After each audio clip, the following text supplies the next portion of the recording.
All right, I think we should be back. So hopefully that people will be listening, hearing us now. All right, so Caleb. We Well, I just wanted to say sorry, guys. It looks like my internet must have dropped. Second week something fucking happened. I don't know what happened, but Caleb, you were saying that EA Sports, you felt like it was a step back that they're making college basketball. Oh, okay. So what I was clarifying at that point was not so much a step back, but more like stepping to the side.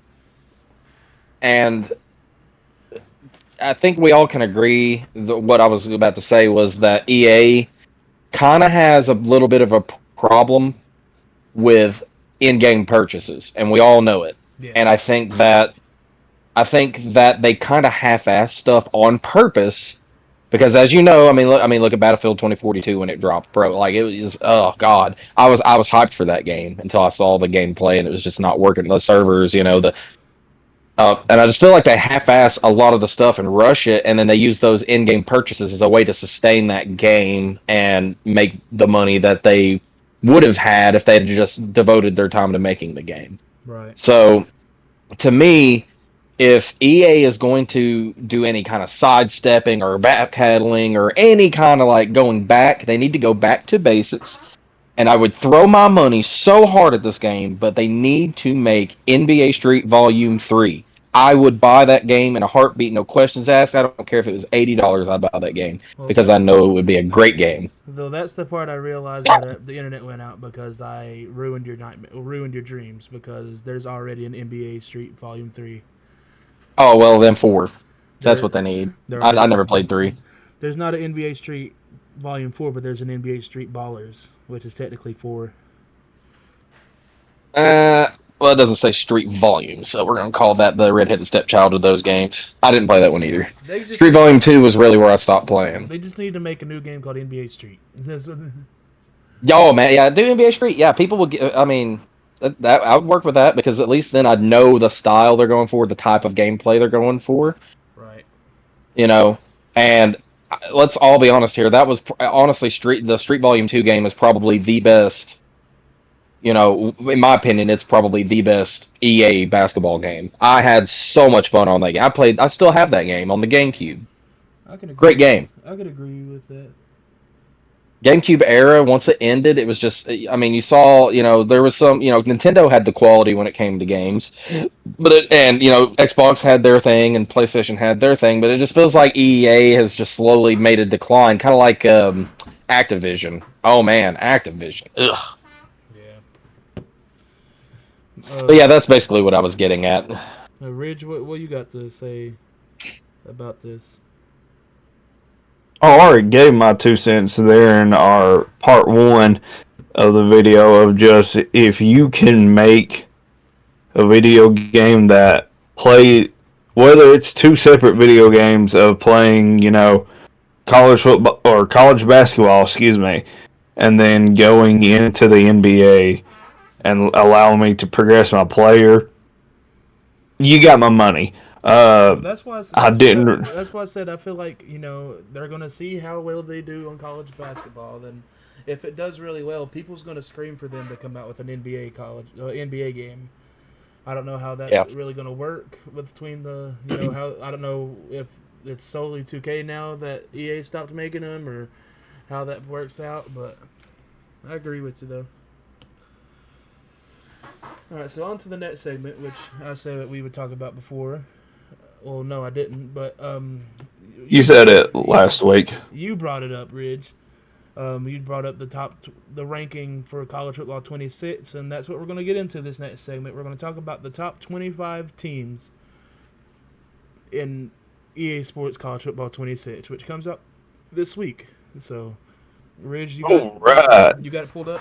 Oh yeah. Yep, I got the list for it All right. Good. already. Let's hear how they crush our souls this year. All right, so at 25, we got Illinois. Okay. Is that fair? Okay. Yeah, Everybody think it's fair? I think so. they're not a bad team. Yeah, that's fair. That's fair to me. All right, 24, South Carolina.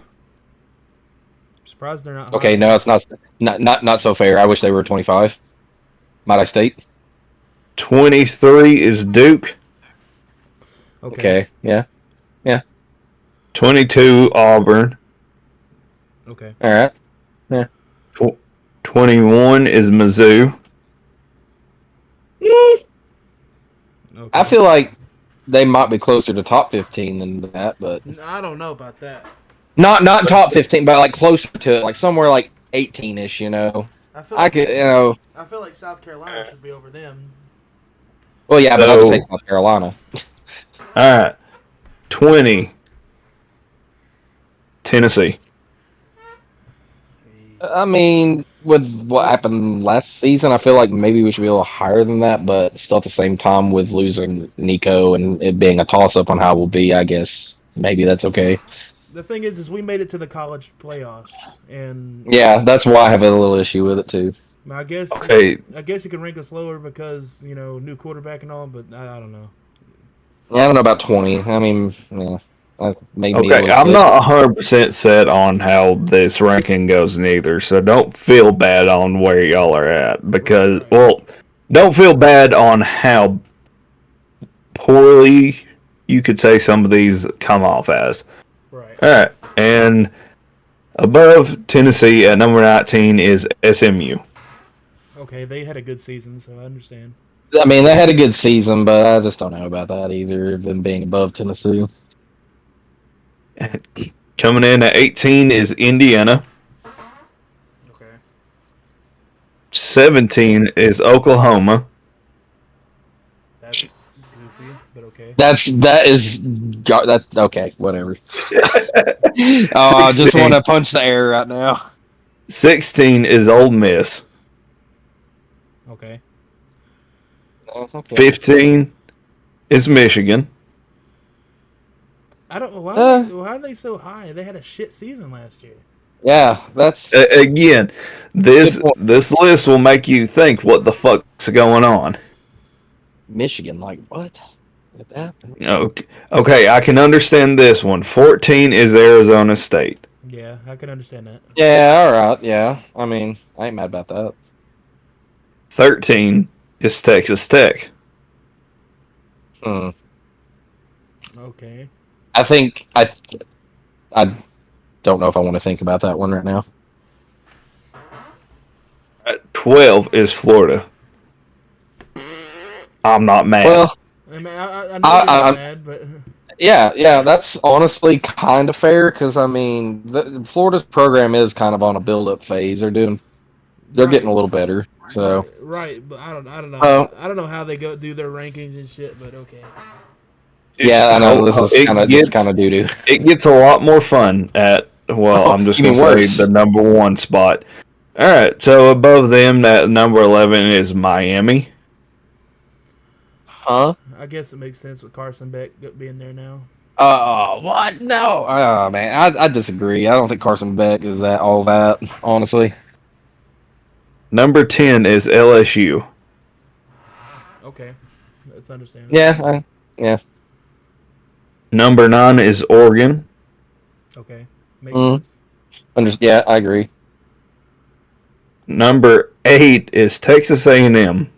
What? Oh. Yep. Oh my God, it stinks in here, y'all. Like, what kind of rankings are these? Oh my God. I'm just going to throw this out here, even though we don't have this list pulled up. Mind you, this is the same group that did not include Tennessee in the top 5 loudest places to play, Yeah, that's Yeah. true. or top 10. I think Well, we were. that kind of makes sense then. I think we were 12 last year, but I think they might have moved us down some this year. That's stupid as shit. It's fucking retarded. They're Okay. absolutely just yeah. That's some boo. That's some boo boo right there. All right. No, Yeah, sorry, go ahead, Rich. where did I get to? Was that A&M at 8? Yep. Okay. Number 7 is Clemson. Okay. Yeah. 6 is Georgia. All right. Yeah. Yeah, that's fair. 5 is Notre Dame. Mm, mm. They had a good season, so maybe I get it. They made it to the national championship, so yeah. Yeah, I know. They had a good season, you know. They've done that twice in my lifetime. 4 is Penn State. Okay, that makes sense. Yeah, they had a decent season, too. 3 is Ohio State. 3? That's low. Well, they're at 3 for the what? They're What? 3. All right, take a guess at who number 2 is. Alabama. No. You fucking No. kidding me? Really? You're kidding me. Who is it? Texas? Number 2 is Texas. Okay, I can understand. What? Oh, God. Watch them put Okay, Alabama so number now one guess on who tape. number 1 is. Is it Alabama? Yeah. I mean, they just love sucking that elephant dick, don't they? How the Rat bastards. How I the fuck swear, are they number dude. one? If they're only number one my because God. of Ryan, if they're only putting them at number one because of Ryan Williams, that is fucking stupid. Because Jeremiah Smith, That is. literally blew up as the best player in college football last year, and fucking Ohio State wins a national championship, and you put them at 3? God, I don't that's insane. fucking know. These people are officially mentally unstable and unfit for any employment and should immediately be turned into your local psychiatric ward. So listen, they're not. I don't think that hard, but I do think these fuckers have not watched football at all. No, At least in the Last past few year. years. no. Well, at least since last year. Because if Oh, you definitely would have watched didn't watch last year, last you year. would realize that Alabama was nowhere near the top 5. No, No, they weren't nowhere near it. They were lucky to be in the top 10. they weren't in the top 10. Exactly. They were there for what, like They would a week? They didn't even make it into the playoffs. Oh, I know they didn't make, but they didn't they have a hot start? I mean, they had good games. I mean, hell, they almost put the boot to ass to Georgia, but Yeah, I mean, like I said, their season started hot and they had a higher ranking then. yeah, I don't understand. it's like the only reason I think that, like, the only saving grace that I could think of that Bama has right now is Ryan Williams, but Dude, I'm 100% gonna have to show that list to Dad and ask him like his actual opinion on it, and I guarantee you he's gonna be just as pissed at looking at that as we are here at hearing it. it's not the actual college football ranking; it's just for the game. But Oh no! Yeah, I know. But if he saw that, he would be like, "Who are these idiots? Like, who's ranking this?" that's dumb. Yeah, Yeah. that's just my brain hurts after hearing that. I literally have That a headache made- now. When I saw that, I had to stop and scratch my head. That's crazy. Because, Yeah, I bet I you mean, how do. All I'm thinking is that's just favoritism. 100%. It is money, bro. That's what it is. Money. You know what's I think- ironic? But The photo for college football 26 that you have. Yeah, Ryan Williams catching the pass. God, dude. Alabama and Georgia. I hope this game bombs now. No, don't say that. Shut your mouth. Shut your. Who are ranking this Now. lose their jobs. Hey, at least the power T is on the cover of the game this year. All right.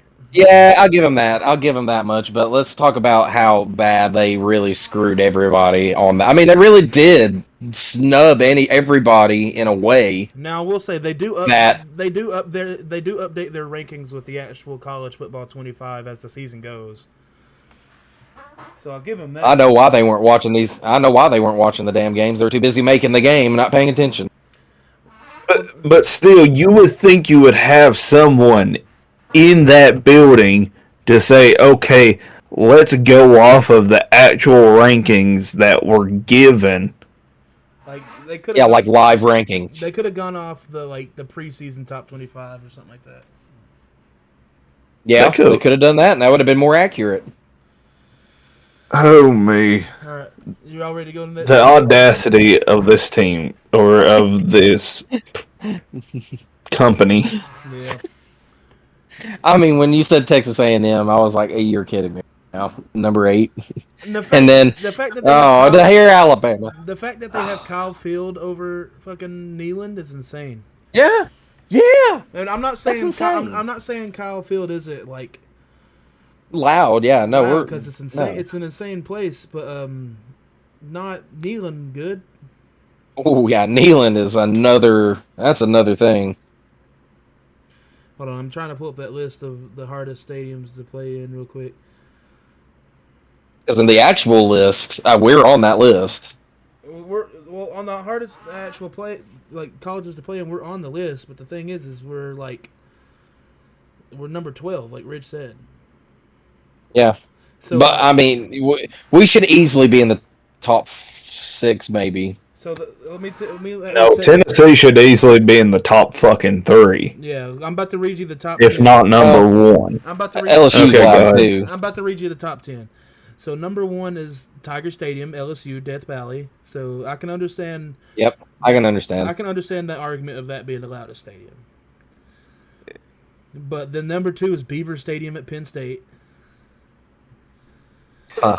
Then they got Okay. the Ohio Stadium, Ohio State.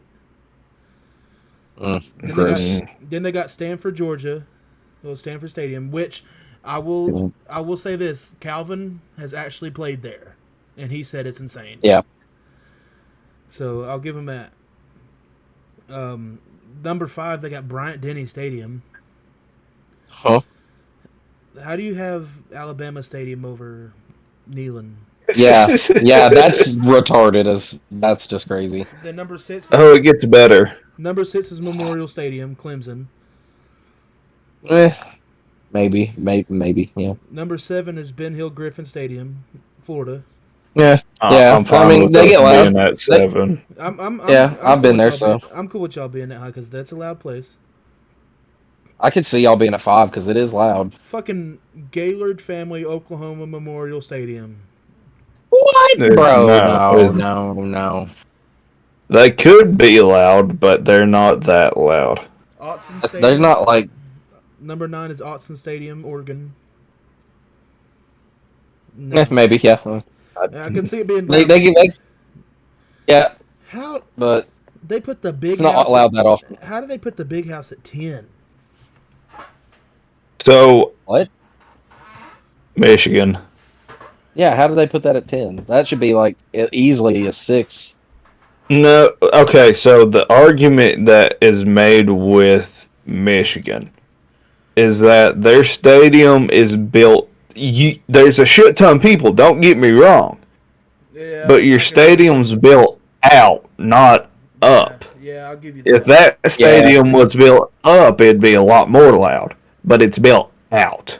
Look, this is my thing is the fact that y'all put Tennessee that low in stadiums to play in makes me realize that y'all didn't go to a Tennessee game during a rivalry game. Like y'all just went like homecoming or fucking something like that. Yeah, some stupid They shit where you didn't have to went pay to money a to get in, single really. game.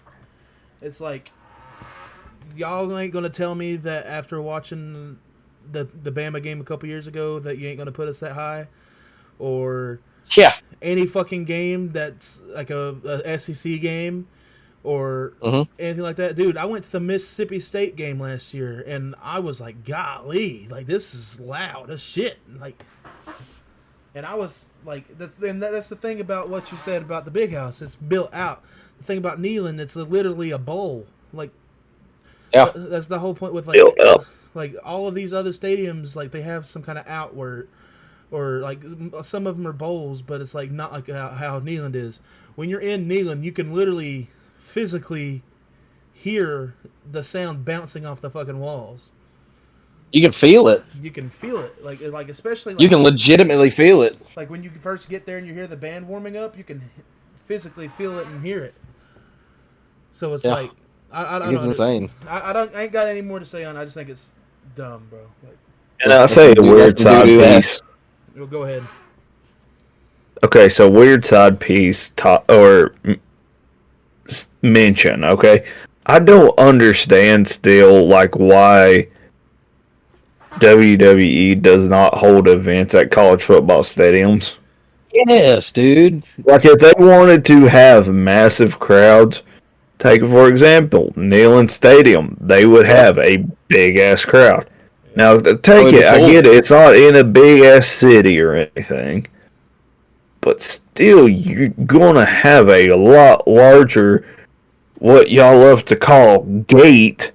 You'd have a lot larger of a gate if you put a show inside those stadiums.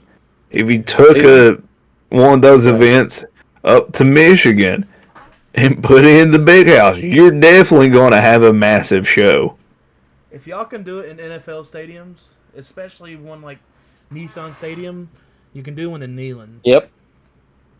Oh, easily. It would sell out, and I can tell you because we went to that Friday Night SmackDown with John Cena showed up in Knoxville, and it was a sold-out crowd, dude. Like, it was full.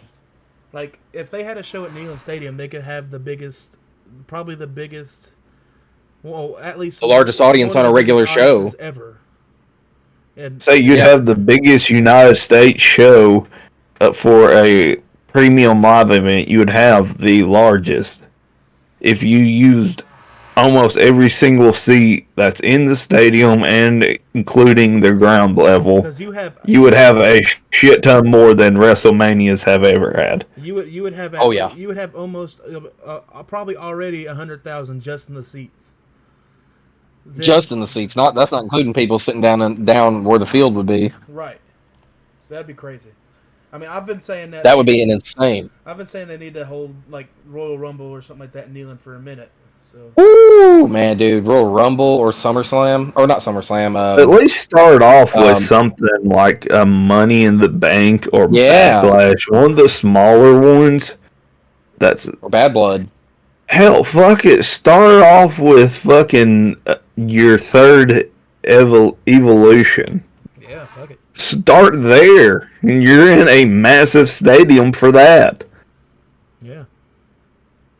They might. I mean, we're probably going to watch WWE disappear and TKO be the new look to it. So, well, let's just get on to maybe the next segment because we've been on this for a minute.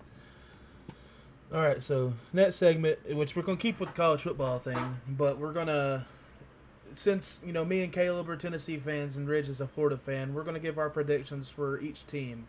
Ridge, I'll let you go ahead and do Florida first since there's only one person. Oh, we're doing Florida first. Okay. Got you. Well, my bad, because I already... The only reason ours pulled up. The only reason I said you first is just because you're the only Florida guy here. So. Well, I mean, you can give your inputs on it. It'd be fine and dandy. I mean, we're going to.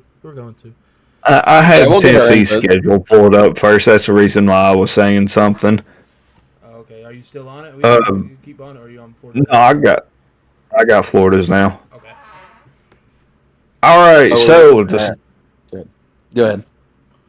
All right, so to start the season on August 30th, we got Long Island University coming in, the Sharks. That should be an easy at home. It's going to be a tough game. I expect Florida to win by fucking 60 points. Hell yeah. I mean, unless there's some fucking issue that happens with our backup players and they can't play worth shit. We should be able to hang 60 easily on that. So that's our first dub. If not 60, at least 50. Somebody keeping count on our records too, on where we're at. Yeah, I'm gonna count them on. Because I sure the shit ain't got it. All right. Then after that, we got at home USF. Oh, that should be it. I don't think it'll be as easy as the last game, but I think it should be a win for you guys. Oh, yeah, I don't think that's going to be as easy game. They're a team that when they want to, they can hang in there. They did with Bama last year, I believe it was. But I'm still picking Florida on that game as well. So that's 2 games back to back. Okay. Then after that, on September 13th, we got our first SEC game. And that's LSU. And it's at LSU. Oh, yikes. It can be a tough game. That's going to probably be a very tough game. The thing is I'm not counting y'all out, though, because the last year y'all beat them, didn't y'all? Yeah. Yeah, we broke the streak that they had holding on us of winning, and we finally got our dub back. And I personally think that this game is going to be a close game, like Yeah. closer than people think it's going to be, because I feel like Florida's going to be better than they was last year, especially since Lagway started to get his legs in and everything. You know what I mean? Well, after yep, his injury, Yeah. but the thing is I see this being a close game, and it's going to be decided by whether either a field goal or a touchdown. I'm giving this to Florida. Yeah, I think I'm gonna smooth out and give Florida the edge, either by a field goal or a touchdown. I am actually going to go with LSU only because I don't know if I see LSU letting Florida just walk all over them in their house. And Well, that's the thing is I don't think they're gonna I, let them walk all over them. yeah, no, I think it's going to be probably decided by field goal points, possibly even a safety. But I'm going to predict that LSU will walk away with that one because I just feel like they're working on their up and up too, and like I said, it can go either way. But I'm going to be that all. Okay. All right, then after that, next game is on September 20th, and it is against Miami at Miami. That'll be a tough game too. I'm going to be the pessimistic one still and say give me that dub against Miami. Yeah. We ain't going to settle with what happened last year. That ain't a good taste in our mouth, and we're going to go into their house and embarrass them like they did to us in our house. The thing is if Florida beats LSU, then I definitely think they're gonna beat Miami. Oh yeah. If they beat LSU, they're 100% beat Miami. I was actually going to call for Florida to win against Miami on this one. I think I'm still gonna go with Florida over Miami either way. Yeah, I don't think they'll just let that loss to them. I don't think they're going to let that sour taste sit. All right, and then after that, we got a bye week. Okay. But then after that, on October 4th, our next big SEC game, and this is a game for the ages right here for Florida. This could be what tells us whether or not we're making it to playoffs. This could tell us if we're making it to a championship or not. And that is Florida versus Texas at Florida. Ooh. This is both young quarterbacks. Arch Manning and DJ Lagway both have been touted as the top two quarterbacks in the SEC. Some might say, I haven't said it. I'm just going to go ahead and throw that out there. But just because I don't know how Lagway's looking this year. And obviously, we haven't seen Arch play any big teams. So if I had to say, though, Lagway's got the upper hand on him by a little bit. But this is Texas we're talking about. They've been pretty fucking dominant the past little bit. Yeah. And as much as it bugs me to say it, guys, and as big of a hype train as I've been getting Florida up to this point, this is their first loss. Yeah, I think so too. I think it's, I think it really depends on how Texas season starts. Like if they start up balling, I think Texas will get them. But the possibility of them being slow, like started slow because they lost a lot of their good players. I think it really depends, but I think I'm just go ahead and give Texas the upper hand because I don't see them starting off bad. Go ahead, Caleb. What was you gonna say? So I am going to be the oddball once again, and here's why.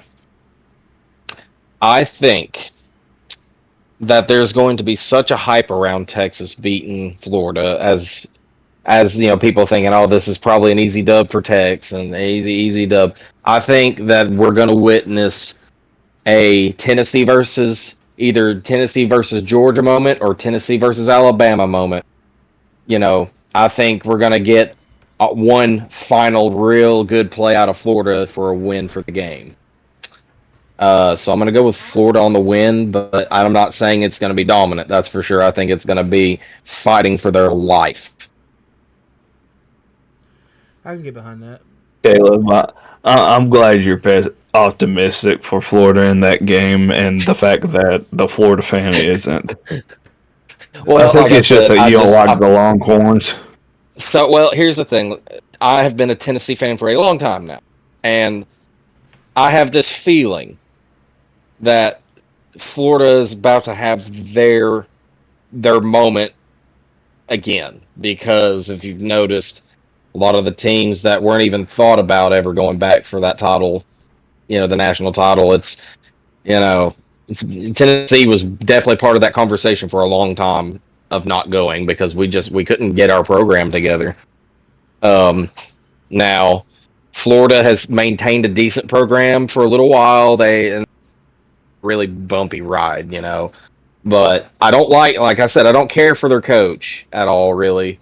But I do think he is doing some positive things to that team, and I think that I'm going to give them not the advantage, but I'm going to give them the benefit of the doubt. All right. Oh, right. All right, so then after that, on October 11th, Florida goes to Texas A&M for the next game. And I think just from the game that they had before, they're still beat up. And I think it's just still going to be itching on them that they're beating up. It's going to be a heavy hitting game for that Texas game. Yeah. And the thing Either way. And the thing is, Kyle Fields going to rock. Is going to be rocking too, so that could get in their head. And I think that it's just going to still be looming on them a little bit. So I'm taking A&M to win that game and giving Florida their second loss. I think I'll be behind you on that one.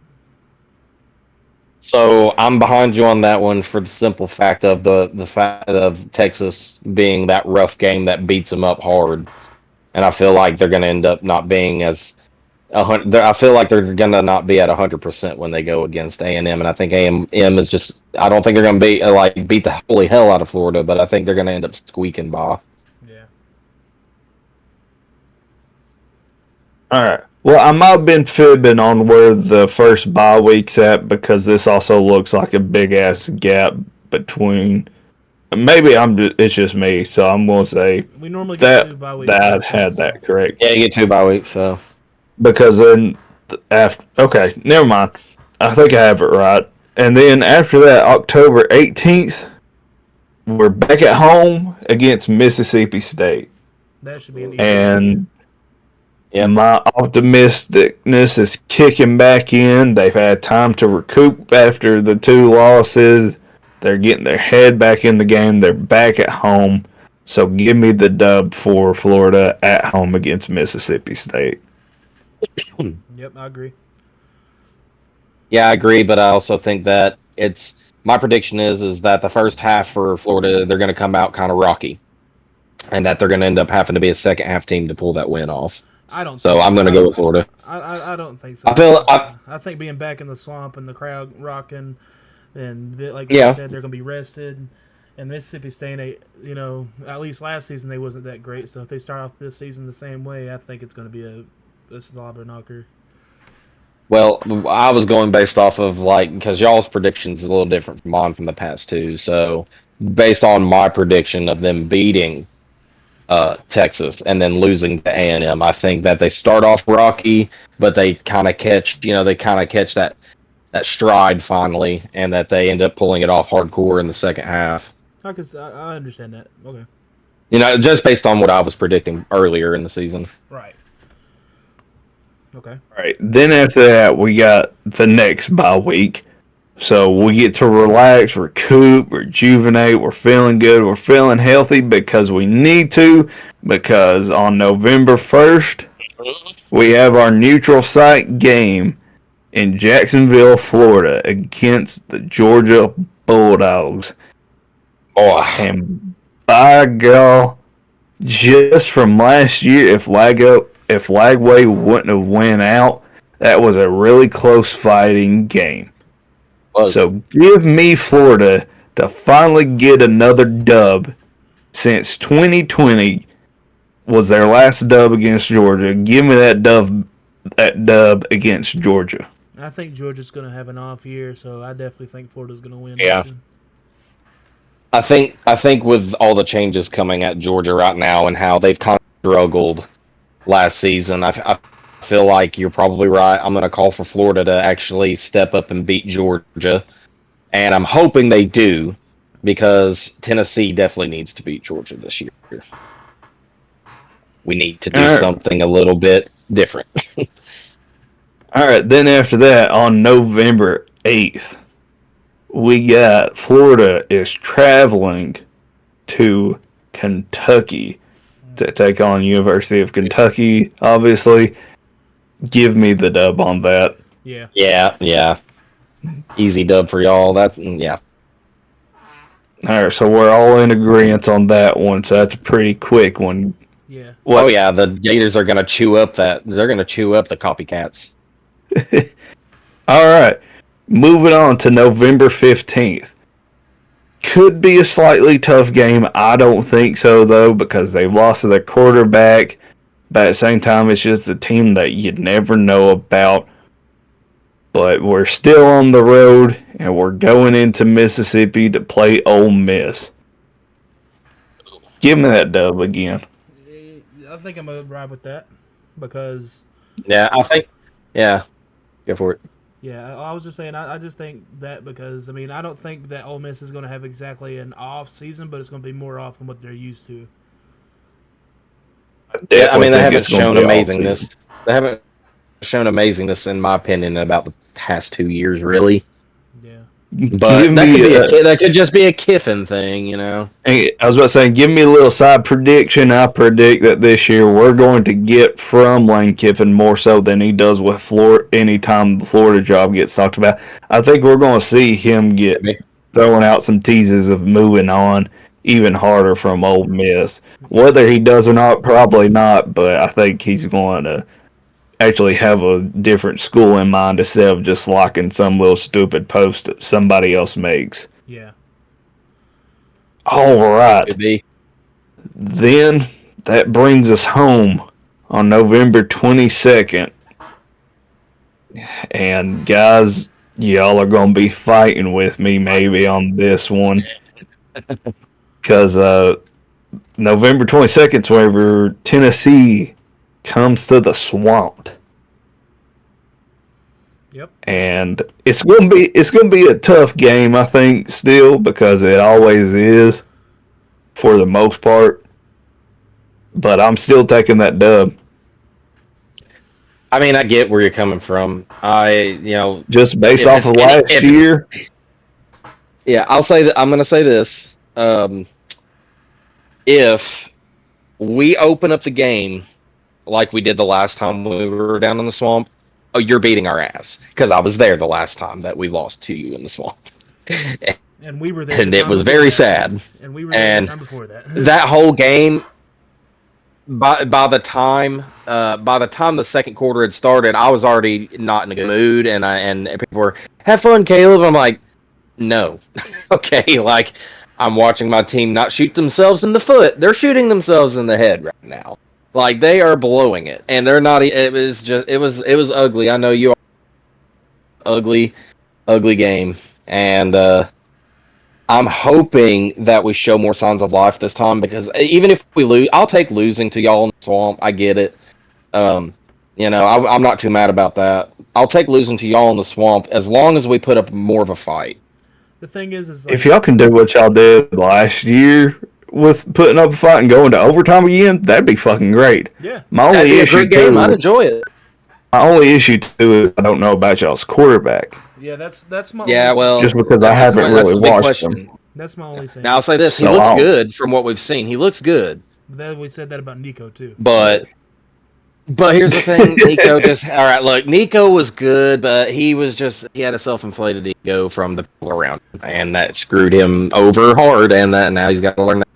We'll get to our team whenever we get to him, but I think if Florida is going to play the way we've been talking this whole time they're going to play, I think they'll beat us. Yeah, I mean, it's a very good possibility. I'm going to say that y'all do, but I'm hoping to put up at least a good fight. Y'all all agreed with me. I'm almost surprised. All right. And then that brings us to our final game on November 29th. We got at home against FSU. And obviously, That should be a win. give me that fucking dub again. Yeah, that's a And give dub. me that dub of like 30 to 14 or something like that. Or give me 40 on them. And only them maybe getting 14. I don't think FSU's got it figured out, and they won't have it figured out for a hot minute. The coach is right now this next season, he's going to be on the hot seat. He's going to be feeling uncomfortable all season, and we're going to be the last one that he has to deal with. Give me that dub again to finish the season 10-2. Yep, I like that. I see it. That's that's a really good season. you know, All right, that's definitely going to the playoffs. So now, don't get me wrong. Does that look really good, and does that put us in the playoff? Of course. Yeah. But to me, the ceiling for them too could be undefeated, right? Yeah, I mean it could happen. And the floor, if like let's say something happens to Lagway, I think the floor is us only winning 4 games. Oh yeah, if Lagway is that fair to say? If Lagway goes down, then it's gonna be rough. Oh yeah, well, we're gonna hope that they focused on building up the team around him more than Lagway, and let Lagway just work, with one-on-one with someone. Right. That would be what would help their team majorly, so that if he does go down, he'll at least have the backup out there doing their job while he's out. Right. I hear the backups look good, and also one of our backups is Tennessee's old quarterback. Yep. Or old backup. Really? Yep. Speaking of this, let's move on to y'all. Yeah, go ahead. What? All right, I got the schedule pulled up for you guys, and then I'll let you, or I'll say where or who y'all play. Sorry, Slater, you start it. Hold on, sorry for interrupting, but Caleb, he's talking about Harrison Bailey. Harrison Bailey went to Florida. Yeah, Harrison Bailey. I didn't know that. Okay. Yeah. All Yep. right, go ahead. All right. So starting off on August 30th, you have a neutral game in Atlanta, Georgia, against Syracuse. So that's a dub. Slater, go ahead and start it. I wouldn't automatically just go out and fly and say a dub because Syracuse did have a good season last year. I think now I do think we'll win, but I think it's going to be choppy at first because now the thing is I'm being optimistic and I would like for us to come out balling like we can. But oh boy, yeah, that'd be great. But the thing is like with new quarterback, I can it normally happens where they got to find their stride, and I think by the second half or second quarter we'll find our stride and start scoring. I think it will be at least a 14-21 point game, but I'm gonna be optimistic. Say we get the win over Syracuse. Caleb, go ahead. Caleb. Yeah, I'm going to go ahead and say that we may not see a lot of passing, but we're kind of used to that. And I think that our running game has improved significantly over what it used to be. So I'm going to go ahead and say that we beat them 45-10. Jesus Christ on a bike. You are very optimistic. Yeah. I mean, I know they had a good season and everything, but I'm going to say we're going to come out hard because we need to come out swinging hard and show that we're still to be reckoned with, even though we've had all these problems. We've got to show something, so I'm going to stay optimistic on that. What do you think, Ridge? So, to me, I'm just looking at, looking at the obvious things right here. All right, y'all got a new quarterback. Syracuse played decent last year. you're at a neutral site game that can end up being a packed house, and you're in a NFL stadium, right? Right. This new quarterback ain't used to playing in something this big. He's used to playing at App State. Yep. So the noise can get to him a little bit in that first half, but I think after the first half he'll get into the groove. He'll find his groove and eventually figure things out. Y'all might end up running the ball a lot more during the second half than you do the first half, I think, too, just to try to help him out. But I do think y'all come away with the dub, but I think it's going to be a little bit closer of a game than a 45-10 blowout. Yeah. I think it'll at least. All right. I think it'll at least be like 21-7 or 28-7, something like that. Yeah, I was gonna say I agree.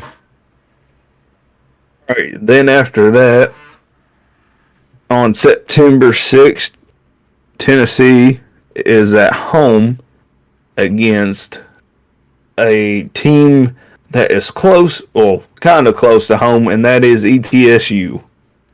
Yeah, that's an easy dub. That's an easy dub. It's the first game home, Yeah, and it's East Tennessee, and yeah. we'll spake them. Oh yeah. I'm going to say y'all are going to win, but I am going to predict, too, that ETSU at least gets one touchdown that whole game. I'll Yeah, say that. Yeah, I- I'll say that. They may even get two. We may even let them get two if we start playing our third and fourth string.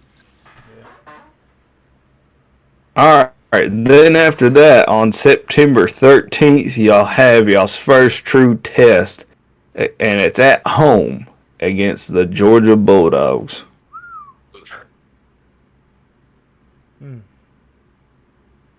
See, I think that this is, like you said, it's our first true test. So I think it's really based on how we start the season, how Aguilar looks, and if Aguilar isn't good enough, how good Merklinger or McIntyre, comes out.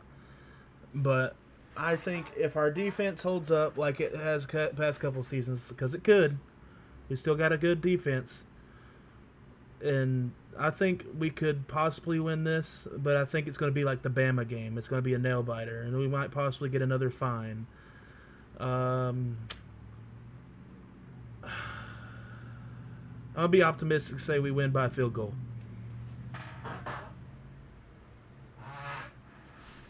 Okay. I am going to try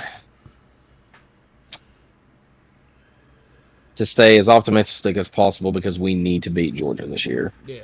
We have struggled against Georgia a lot. We started beating Florida and we traded off Georgia for that. That one time we beat Georgia, and it just feels like we've got to. If we can beat Georgia, I feel like that's going to show that we have a very good chance of still making the playoffs. Yeah, if we beat Georgia, I think we can still make the playoffs for sure. Yeah, if we can beat Georgia, that's kind of where I'm sitting with that because Georgia's a good team, don't get me wrong, but they are about to have a seriously off year this year because of the losses they've incurred, over the off season. Yeah. So,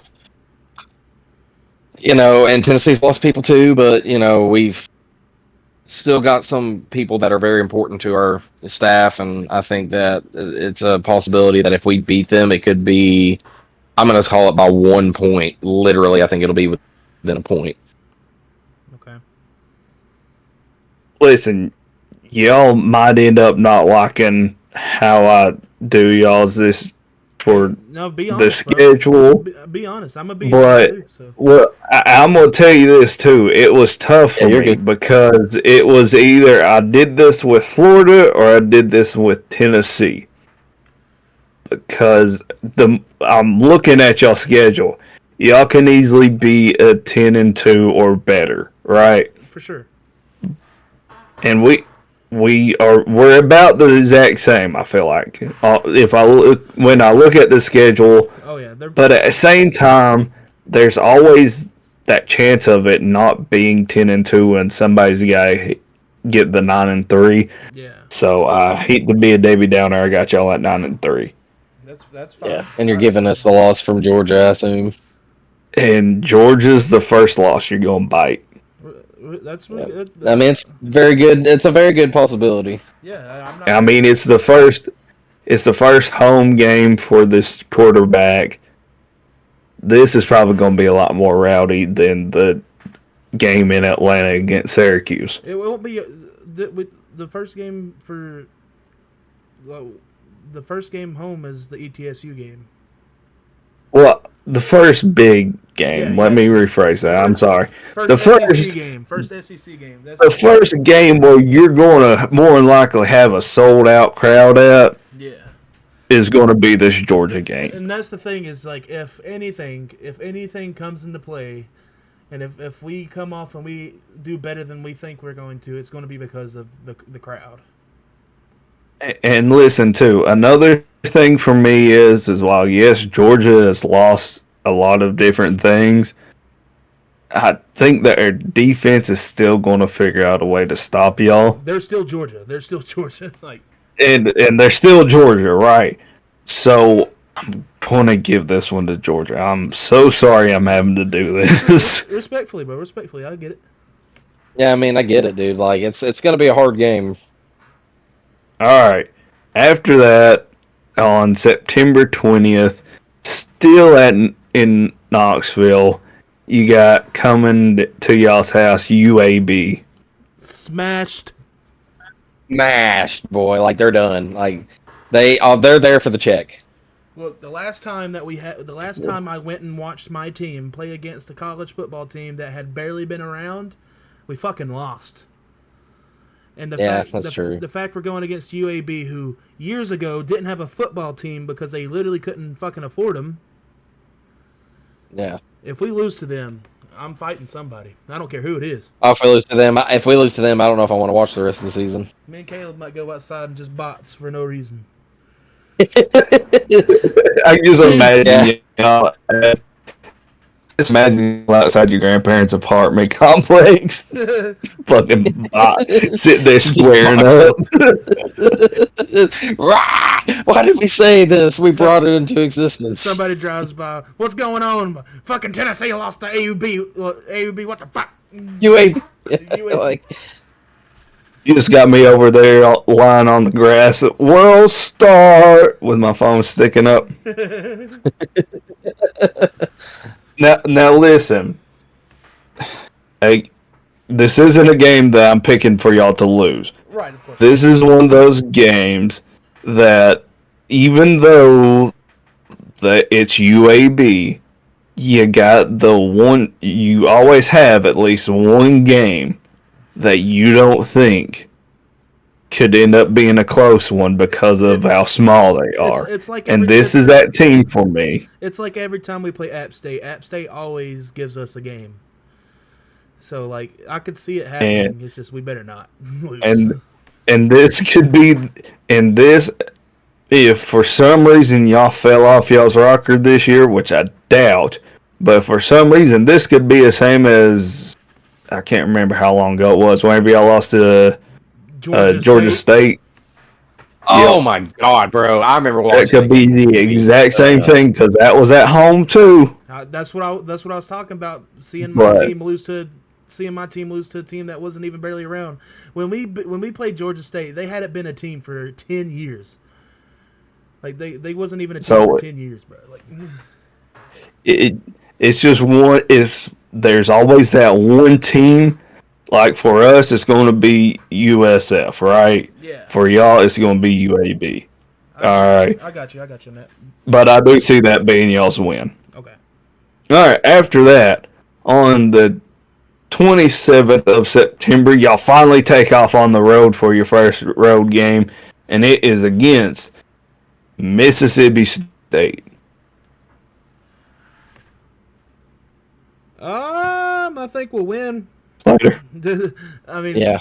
I mean, I mean, if that was us thinking for a minute. If it's like I said earlier when we talked about Mississippi State and Florida, if Mississippi State starts out like they did last year, we're fucking them up like we did last year.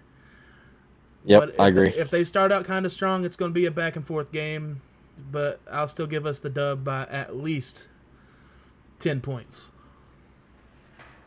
Yeah, I was gonna say about 2 touchdowns. I think uh, I think that Mississippi State isn't exactly a team that we should be too worried about, but they can be kind of a pain in the ass. So They're like flies.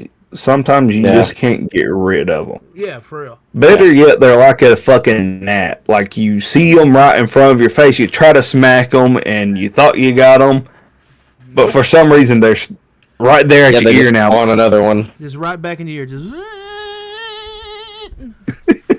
And now you smack yourself inside the face trying to Yeah, get them. He's like that God, like it's yeah, like that Godfrey joke when he's talking about the drug, yeah, or the hearing test. He's like that stuff yep, cause people to go stupid because you could hear that test going on later on in the day. yep.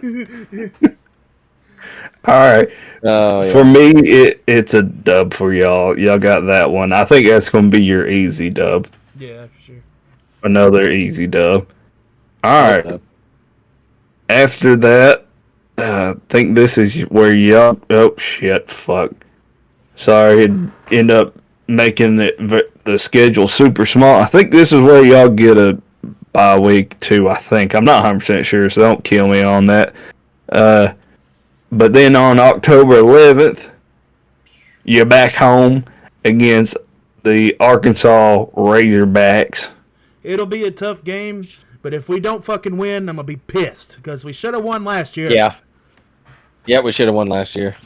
I think That game was bull, buddy. I think Oh, it this. was so bad. I I think was this will be our mad. revenge game. Like I think we're gonna put Yeah, revenge on them. That's.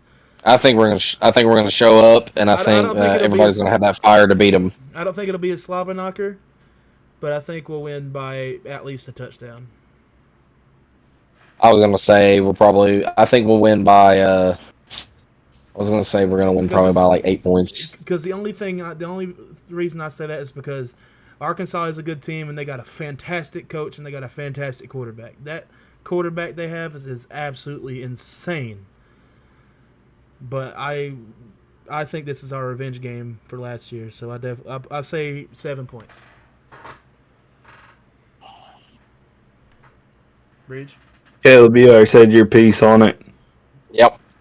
Okay. I definitely think that this is y'all's dub too. It's at home. I think it's going to be a close one though, but it's going to be y'all's game to win. The thing is if it's not within 7 points and it's within like 14, it's going to be because kneeling.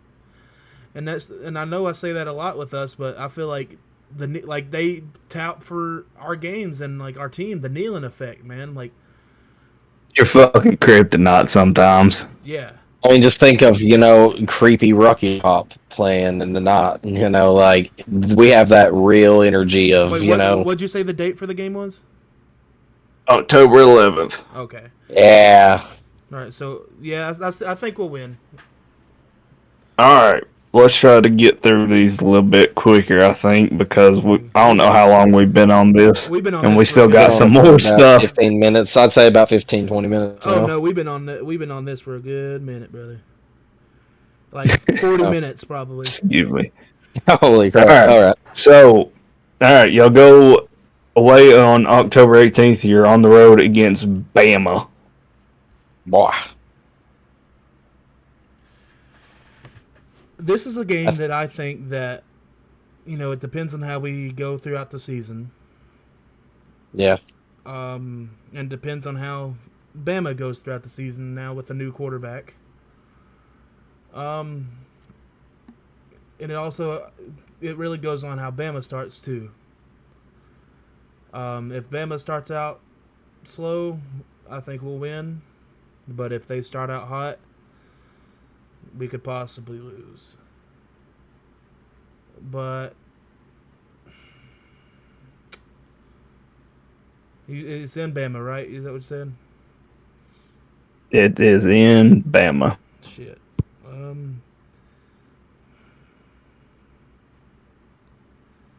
I'm gonna be optimistic. Say we win by 3 points. That's exactly what I was about to say, bro. Yeah. Just because we beat them in Neyland 2 times in a row, but we haven't beat them in And Bryant yeah. Denny. And the thing We need is, to add insult to injury with them. the last time we played in Bryant Denny, they really fucked us over. Yeah. Like that was one of the craziest games I've ever seen in my life. Like, no, like not even trying to be like a typical Tennessee fan that calls that kind of shit all the time. I'm just being like, I just remember we were all sitting outside by the RV watching that game, and we were all like We were pissed. furious at that game.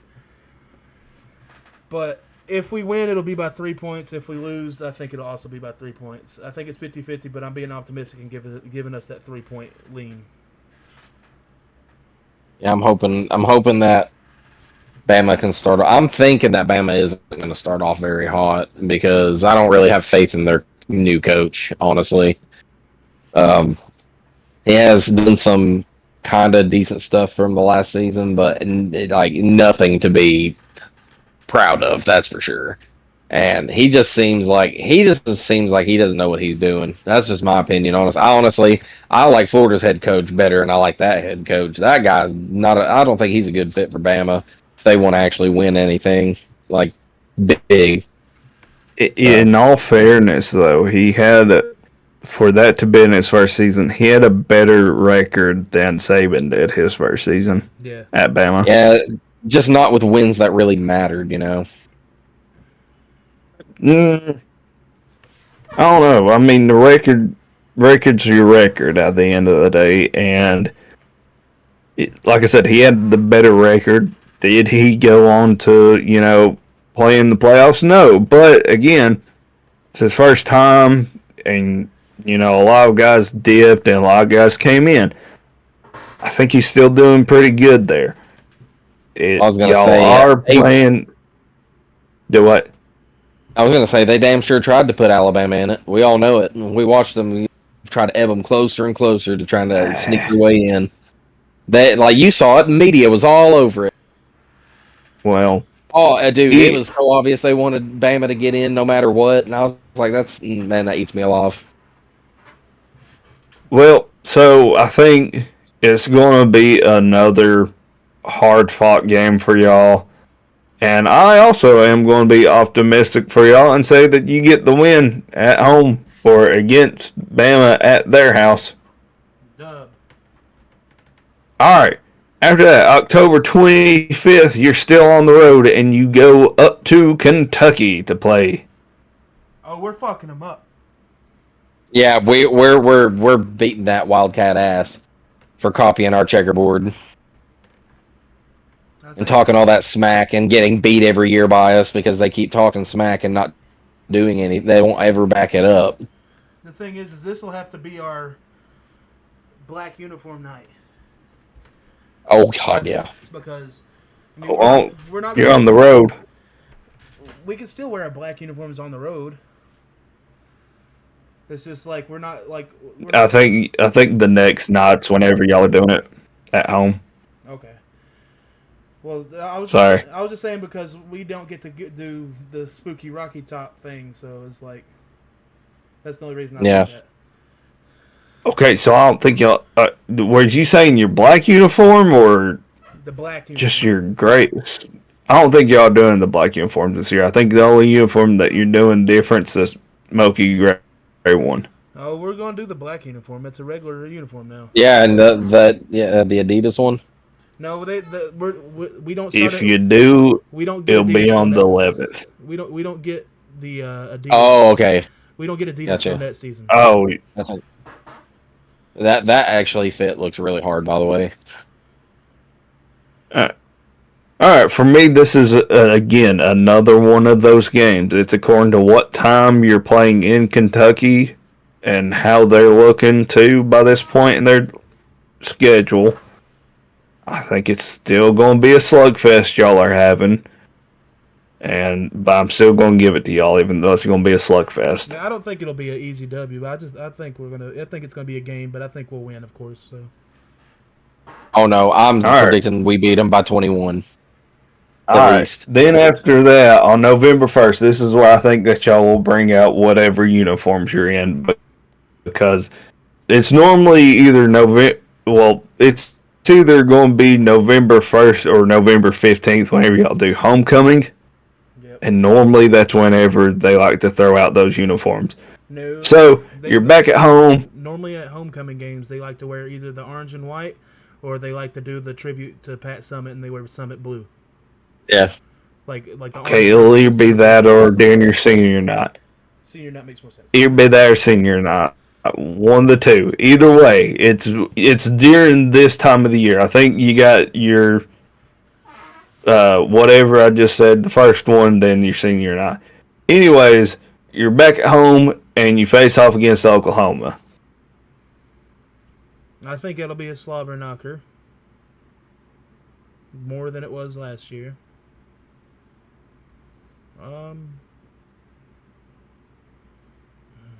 It really depends on how they start. This will be another one where I'm just going to try to be optimistic for us and say we'll win by 3 points. But when I say those, like the games where we win by 3 points, they could be either way. But with it being home and Oklahoma not really knowing how Neyland is, I think we'll win. Yeah. I think it's going to be I'm going to say it's going to be at least about a touchdown win. I think that this Oklahoma's is not a another bad one. team. Right. I think this is another one of those where it's just going to be a back and forth beat down on both of y'all. But I think y'all are still going to pick up the win. I think it's not going to just be by 3. I think at the end it's going to be by 10. If I had to wild guess it. I could see that. All right. Then after that, on November 15th, you're still at home.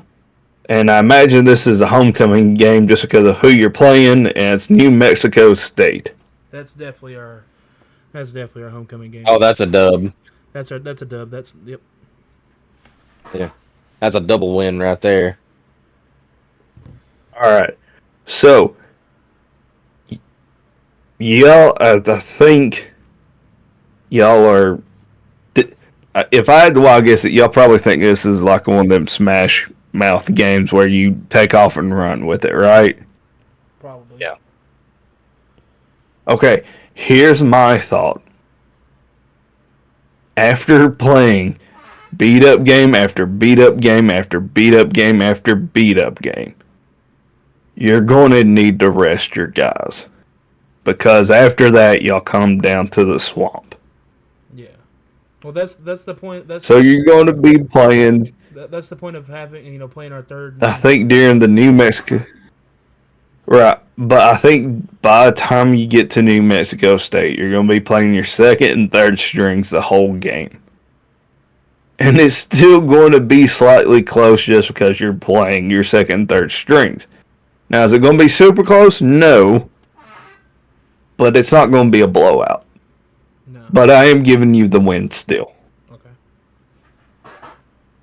With that being said, November 22nd, you're on the road to Gainesville, Florida to play against the Florida Gators. We've already said our piece on this one, so Yeah. we'll probably lose that one. Yeah, we probably will lose that one.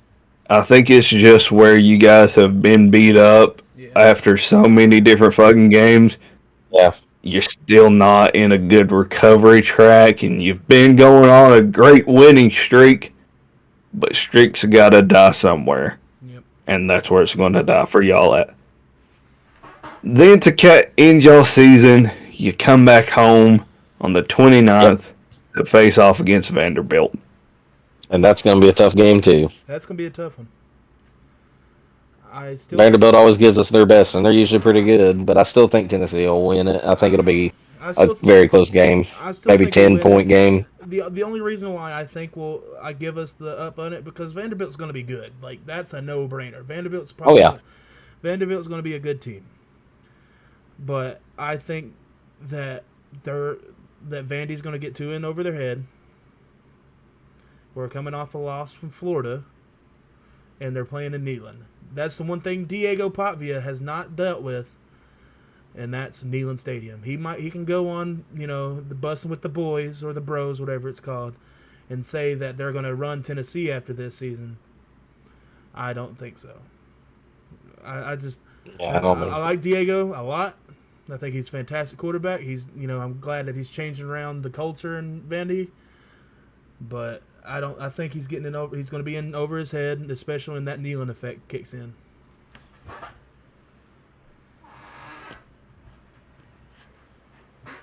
Turn. Caleb. Okay, tooth. Oh no. Oh, is it Caleb? You go. I already said. Oh yeah. Okay, sorry, we had a little bit of a hiccup just then. All right, two things real quick. One, this is why I said it's hard for me not to give y'all a 10-2 season. It's because of the comment that he made like that. Because the last time I heard something that fucking awful being said, end up on a t-shirt that Tennessee fans still wear to this day. And it was said by a Florida Gator football player. Do you know what I'm talking about by any chance, either one of y'all?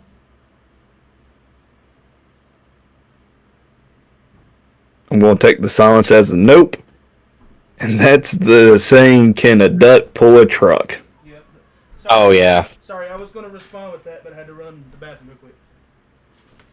Nope, you're good. So, I couldn't remember. yep, so that's the last time something that bold was said, and it came back and smacked us across the face, smacked the team right across the face, and listen, whenever he said that too, as a Florida fan, I said, you son of a bitch, you just had to say that, didn't you? Now we're going to fucking lose because of you. And sure enough, I was fucking right. Not only did we lose, but now we have a fucking t-shirt that Tennessee fans still love to wear to this day to not let us fucking forget. It's the thing is, I do remember that now. I just think Vanderbilt. I think Vanderbilt is pulling that little brother mentality. You get what I'm saying? Like how your younger sibling always thinks they could beat you up and all that, and they get there and it's like Be battered. But I don't think we'll get smacked though.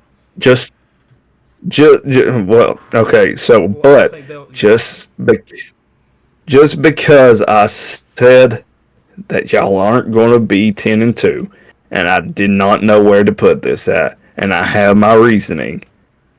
I think this is a loss.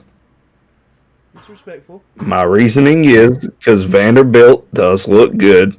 They haven't lost a whole lot. They still got their quarterback, mind you, that beat Bama last year. Yep. And that put all of us in a tizzy of, oh shit, what the fuck's going on? Vandy just took down Bama, which, if I'm not mistaken, they was in the top. Were they in top 5? Vanderbilt during that game? Or Bama? No, Bama. They were. I think they were. Bama. I think they was number 1, weren't they? I don't know. Or am I getting into over my head? I can't remember fully. I know think they were. I think they were number like 6 or 5 because when Vanderbilt beat them, they went down to like what was it, like 11th or 12th? Yeah. They dropped a lot of spots over that loss. So they play randomly good games against big schools. Also, I think that y'all are going to be off of getting beat up again really badly. Potential injuries, knock on wood on both sides, but potential injuries during the Florida game, and that's going to end up hurting y'all going in against Vanderbilt, and that's the reason why you're going to lose.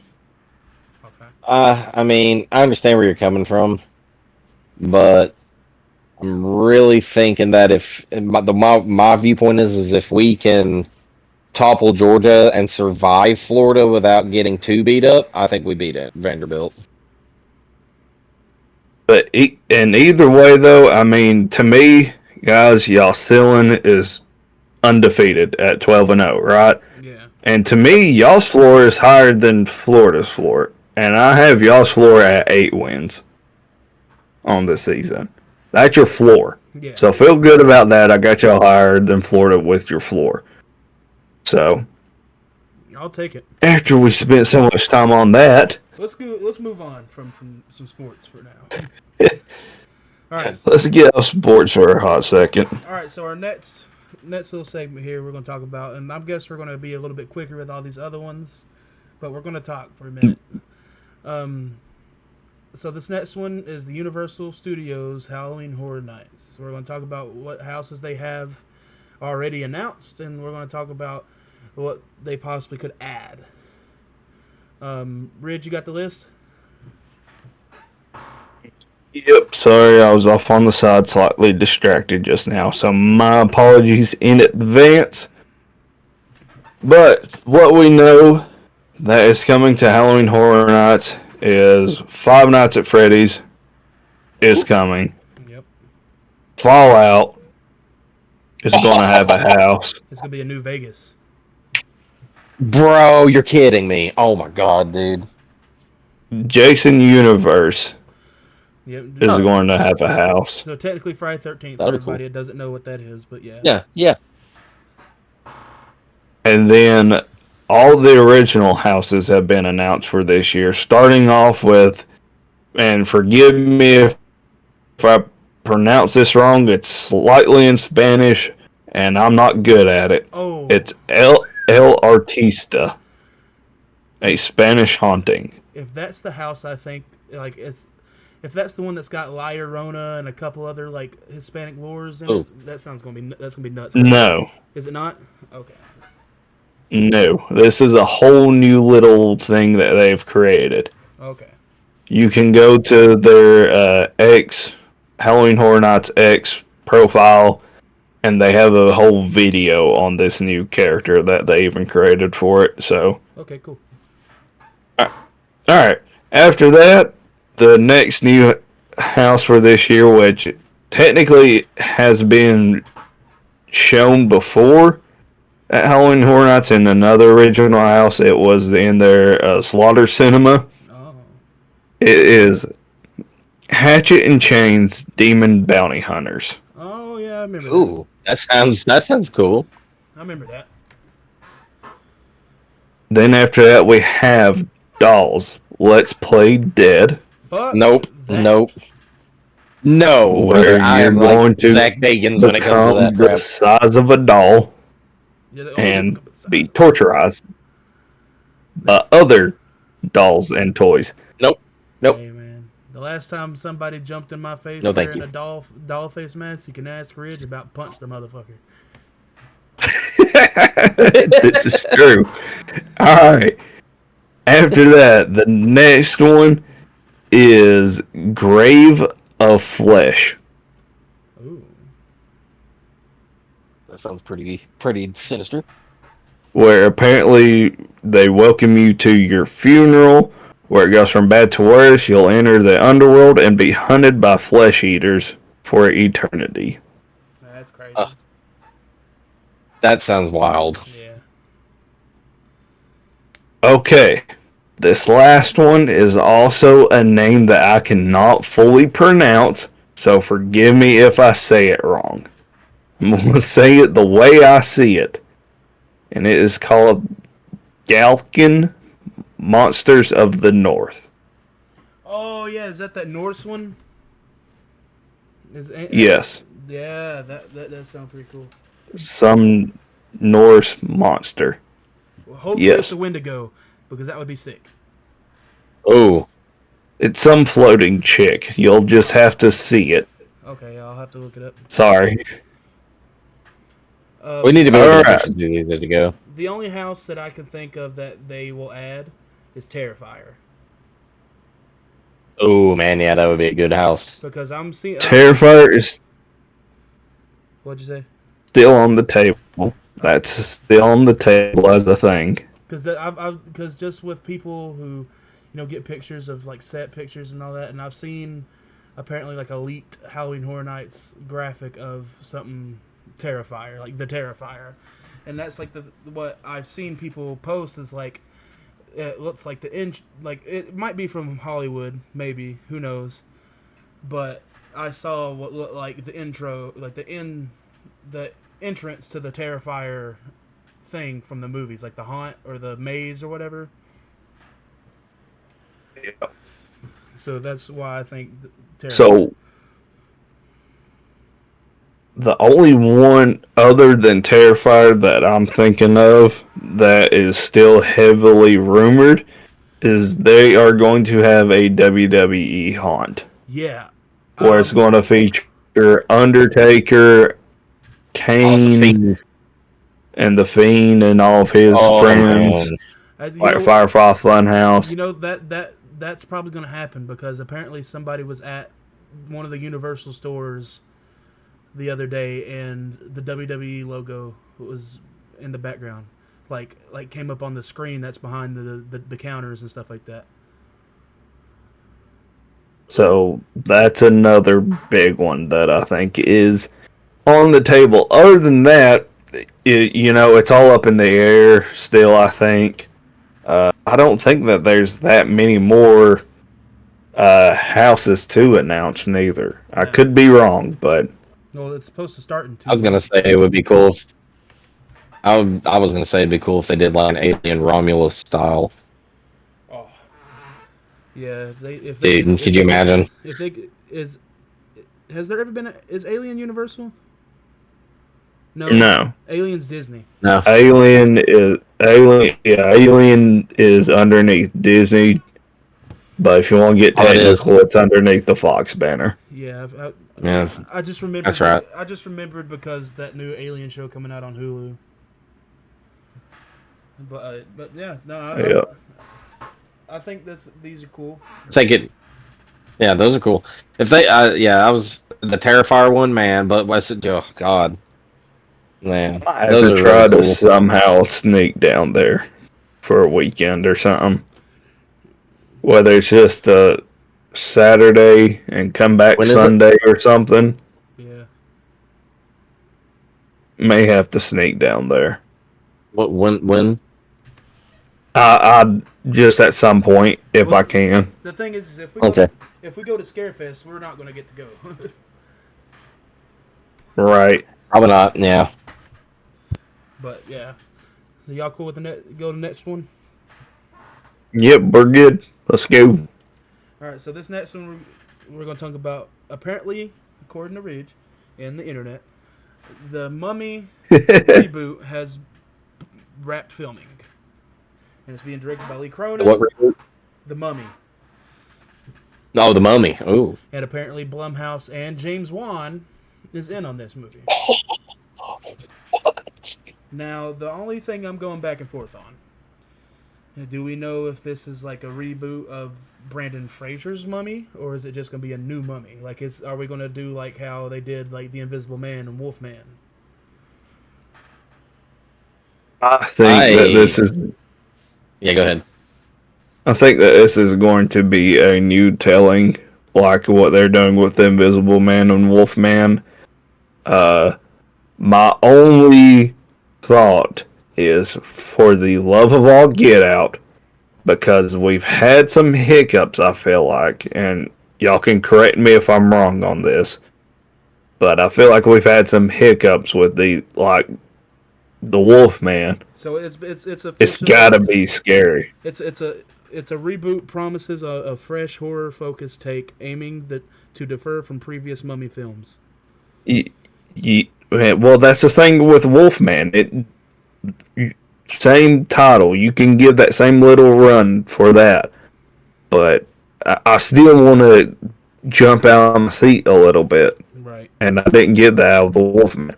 And while yes, the new Invisible Man movie was great, it also didn't really have that jump scare factor for me, or anything that made me think, "Oh shit," Yeah, I agree. What I'm thinking. All right, so if they're going to do this movie being remade, it needs to have moments where you're on the edge of your seat, wondering what's going next, where's this mummy going to show up, and it needs to be focused on the horrifying capturing of people from this mummy needs to just creep out of the shadows in this tomb where they find it, and it needs to just grab a hold of people, and it needs to be a terrifying way to showcase it. And I think James Wan can do it. Honestly, I mean, we know with all the stuff he's done. I mean, if there's anyone that can really make this Mummy movie actually horrifying to watch, then I think it'd be him. And I'm really hoping that, in my opinion, it needs to be set in in the early days, like in the 30s up to the 50s, where they're discovering these things, and it needs to seem like it needs to seem old school, but it needs to be horrifying. I agree. I mean, can you imagine? You've got these crankable lights with these batteries from like the early days, and you're walking around just terrified in this tomb. You got separated from people, and out of the shadows, this horrifying mummy just comes out and grabs you with a horrifying noise. I mean, that would be a terrifying movie, and I would be all about watching that.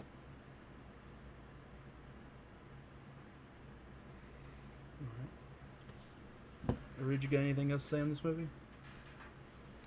No, I think that I think it'll be really cool. I think I want to watch it. Hopefully the trailer comes out soon and we can really gauge on what it's going to be like. So Yeah. Anything else, Ridge? Nope. All right. So this next segment, we're talking about the big bomb so far of the year, and that's Megan 2.0. uh-huh. Look, I ain't going to say too much about this movie because, I mean, clearly it's shit. But they fucked up by making this a action thriller and not a horror thriller, whatever they want to fucking call it. But Ridge, say what Blumhouse said about this fucking movie. So with this movie,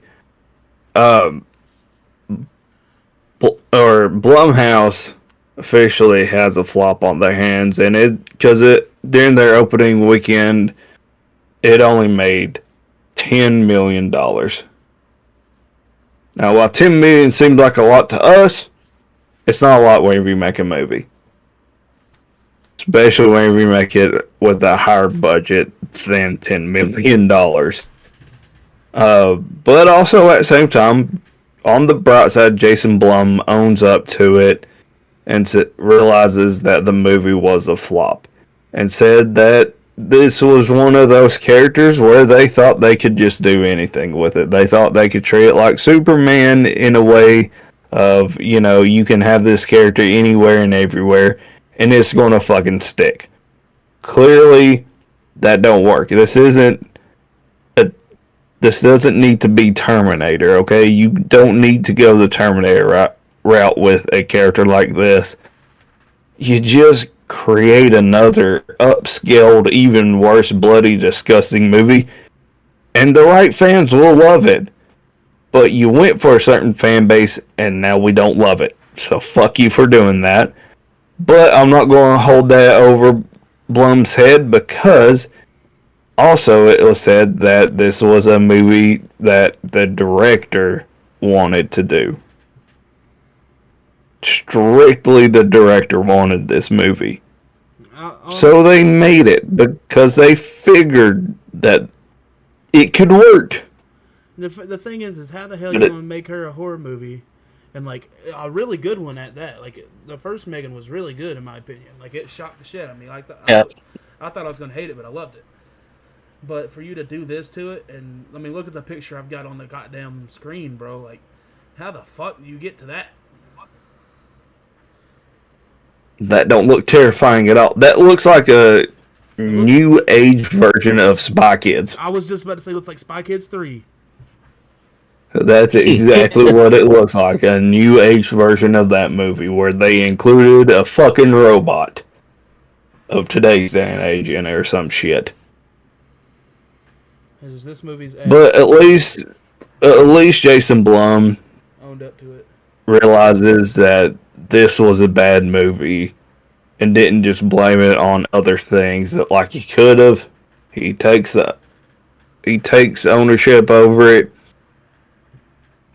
More than likely we won't see a third. Nope. But there is a weird part of me that kind of hopes that they do make a third.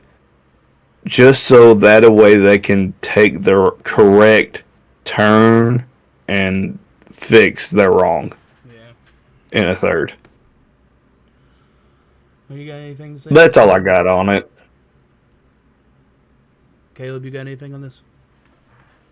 Nah, not really. I mean, it's I was confused at how they changed the whole thing Yeah. to being like not a scary movie at all. Is more like it's like I lead a Battle Angel 2.0. Might as well be. Yeah.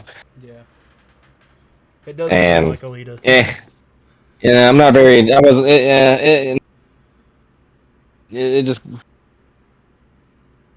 It just felt like they went to make it just not. They didn't want it to be. It just made it to me. It made me feel like the director never meant for that to be a horror movie at all. Well, yeah. Well, on to the next one. That's what it makes me feel like. It makes me feel like he never actually intended that whole story to be scary. All right. Well, on to the next segment. We got some rumor has it. And Ridge, I'll let you go with the first one, brother. Alrighty, well, we only got two of them, and one of them that's going to take a big chunk to talk about. So, rumor has it, Lucasfilms and Disney are looking at rebooting the Indiana Jones franchise here in the future. They're going to let it have a little breathing period because, this last movie was okay, but not great, so they didn't have a great box office. And, you don't want to try to push out your reboot right after having a flop like that. So, eventually, though, we're going to get a reboot of Indiana Jones film. What do y'all think about it, first off? Slater, we'll start with you. What do you think about it? I mean, I guess it depends on how long it takes. I mean, it's just. I mean, I know, like you said before, before the podcast, all franchises have to have a reboot at some point, probably. And truly, we can say that no franchise is safe because hell, they're rebooting Harry Potter. But I just think it's weird Yeah. to see. I think it's gonna be weird to see somebody else's Indiana Jones. But if they're gonna do it, they're gonna do it. So. Well, also, like I said, Harrison Ford wasn't the original pick for Right. the No. Indiana Jones the first time around. So, I mean, it's definitely interesting. Caleb, what do you think about just in general? So, if you know me, some of my favorite movies of all time is Indiana Jones. In fact, I had all of them, even Kingdom of the Crystal Skull, which is the most unpopular one.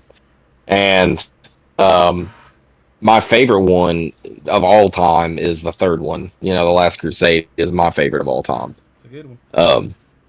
Now, I did used to read the books of the Young Indiana Jones series, and it's a good series. And I feel like if they're going to do this, then yeah, it's going to be weird not to see Harrison Ford as him, but um, if it's done the right way, then I don't have, even as a super fan, then I don't really have that much quarrels about it because I enjoy Indiana Jones. It's some of I've always loved archaeological discoveries. It's to me that stuff is just awesome, and so I think I will give it a chance and see what it ends up being. All right, and then the last thing is I got five names I'm going to throw out to y'all on who who I think could possibly play the new Indiana Jones. This is going to be in no order whatsoever. So let me know what y'all think about these names and see if there's one that we can all land on as the best suited fit. All right. So the first name I'm going to throw out is a name I've thrown out before for some fan casting, and that is Scott Eastwood. Yeah, I'm not against it. I can see that. All right. Number two, Jack Quaid. Oh, that's an interesting choice, but I can see it. Like as weird as because I wouldn't say weird pick, but it's like kind of not somebody you would see playing indie off the top of my head at least. But I could see it though. I could see it being a thing. Caleb, if you're wondering, Jack Quaid is Richie. Yeah, I know who he is. I was just, yeah, I mean, I would be okay with it, I guess. You know, his look isn't too far off. As long as it doesn't make his damn con lines as long as the last one I had to fucking stand in and walked out of. So, Listen, the main thing too with these guys is there's two big assets other than can you fucking act. You have to be able to look halfway decent in the Indiana Jones hat. Yeah.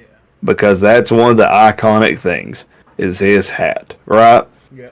Can you look halfway decent in that hat? And also, are to a degree in Hollywood, do they make you out as a heartthrob? Right. So, because if you remember back in the early movies, him as a teacher, you always seen his female students gawking over him. He was a heartthrob to them, right? So they kind of have to have the same aspect. So that's something to think about with these names. All right. Moving on. Number 3, Joseph Quinn. Okay. I could see that. I'm a big Joseph Quinn fan. So, I mean, you know, and he'll have good ties with Disney now being the Human Torch. So, I mean, I could see it. I think he's Caleb, any thoughts? I mean, I don't really have an opinion about that. I don't know. Maybe. What was you saying, Slater? I was just saying that I think he's got the charisma for it. Right. All right. Number 4, Matthew Lewis. Matthew Lewis. That's awesome. You said Matthew Lewis. Yes. Are you talking about Neville? Really? Fucking Neville? Yes. I mean, looking at him, I could see where you're coming from. Look when I look at him. Looking at him now, yes. Yeah, looking at him now, yeah. I still don't know if he would do it. Though. I mean, I'm sure he would do it, but I don't know if they would go for him doing it. You never know. Yeah, you never know, though. You never know. All right. And then coming in at my last pick is Charlie Hunnam. Oh, Charlie Hunnam. Oh, Jets. To play who? Indy. Indiana Jones. Indy? Oh, well, hang on. That's who all these characters are. Okay, These yeah. are I mean, who all these him, I'm actors not are so for. sure. I don't really know if I don't really care for that casting.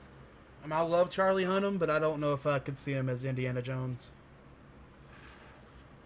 But, Here, I want you. Here's my pick. I want you to look up the name Anthony Ingruber.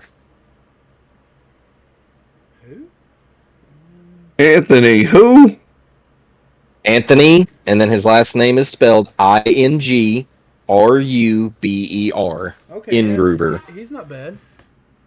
Look at that. Tell me he is not. He could not. I mean, That's not side by bad. side comparison. He's a good pick. I mean, even when I look him up, everybody's doing side by side pictures with him and Yeah. Harrison Ford.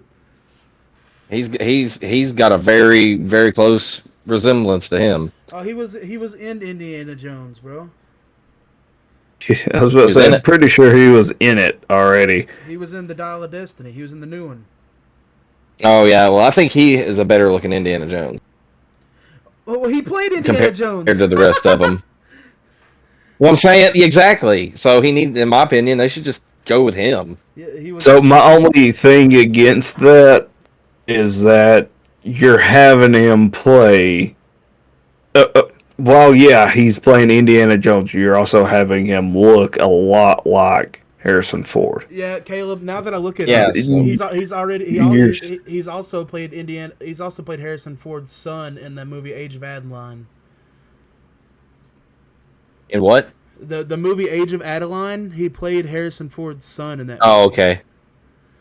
So he's already been Gotcha. Indiana Jones. I guess the body double for Indiana Jones and Harrison Ford's son in Uh, another movie. he just needs to take over as it because he, in my opinion, is the perfect fit. I mean, I get where you're coming from, but like Rich said, I think having too much resemblance to Harrison Ford would be a little weird. that'd be like trying to find somebody that's playing Superman or Wolverine looking exactly like Henry Cavill or Hugh Jackman. Right. You know, because you're putting them still in that box of okay, if you're going to play this character, this is how I want you to look because this is how I see the perfect version of that character. Well, I You mean, know, you got to think of it like this: is that they made that character what it was. So, and I can tell you this: right? I've So seen and movies where they've changed. Harrison Ford made him too, made Indy Oh yeah, too. but what I'm saying is that I've seen movies change to have an actor to try to replace another one for newer movies, and they just don't have that effect, This is we're because not they talk, look too different. we're not talking about doing a requel, Caleb. We're talking about doing a remake. Like we're remaking the franchise. Yeah, This I is a full yeah start from scratch, kind of like with Spider Man. All right, you don't have someone coming in that looks like Tobey Maguire or that looks like Andrew Garfield. You have a completely new character that looks completely different than what you're used to seeing. Don't get me wrong, he still has that chiseled chin and still is a heartthrob to these women. But you also don't want them to look exactly like the person that you just had playing. Like whenever I was doing this research too, I tried to look at the video game. You can't look at the video game because the video game adaptation looks exactly the same as Harrison Ford 2. Yeah. So I want to make it slightly different so that way we're not comparing this person to Harrison Ford and saying that this is how they have to look. Because while yes, this is a legacy role, at some point a legacy character is going to get a new facelift, if you will.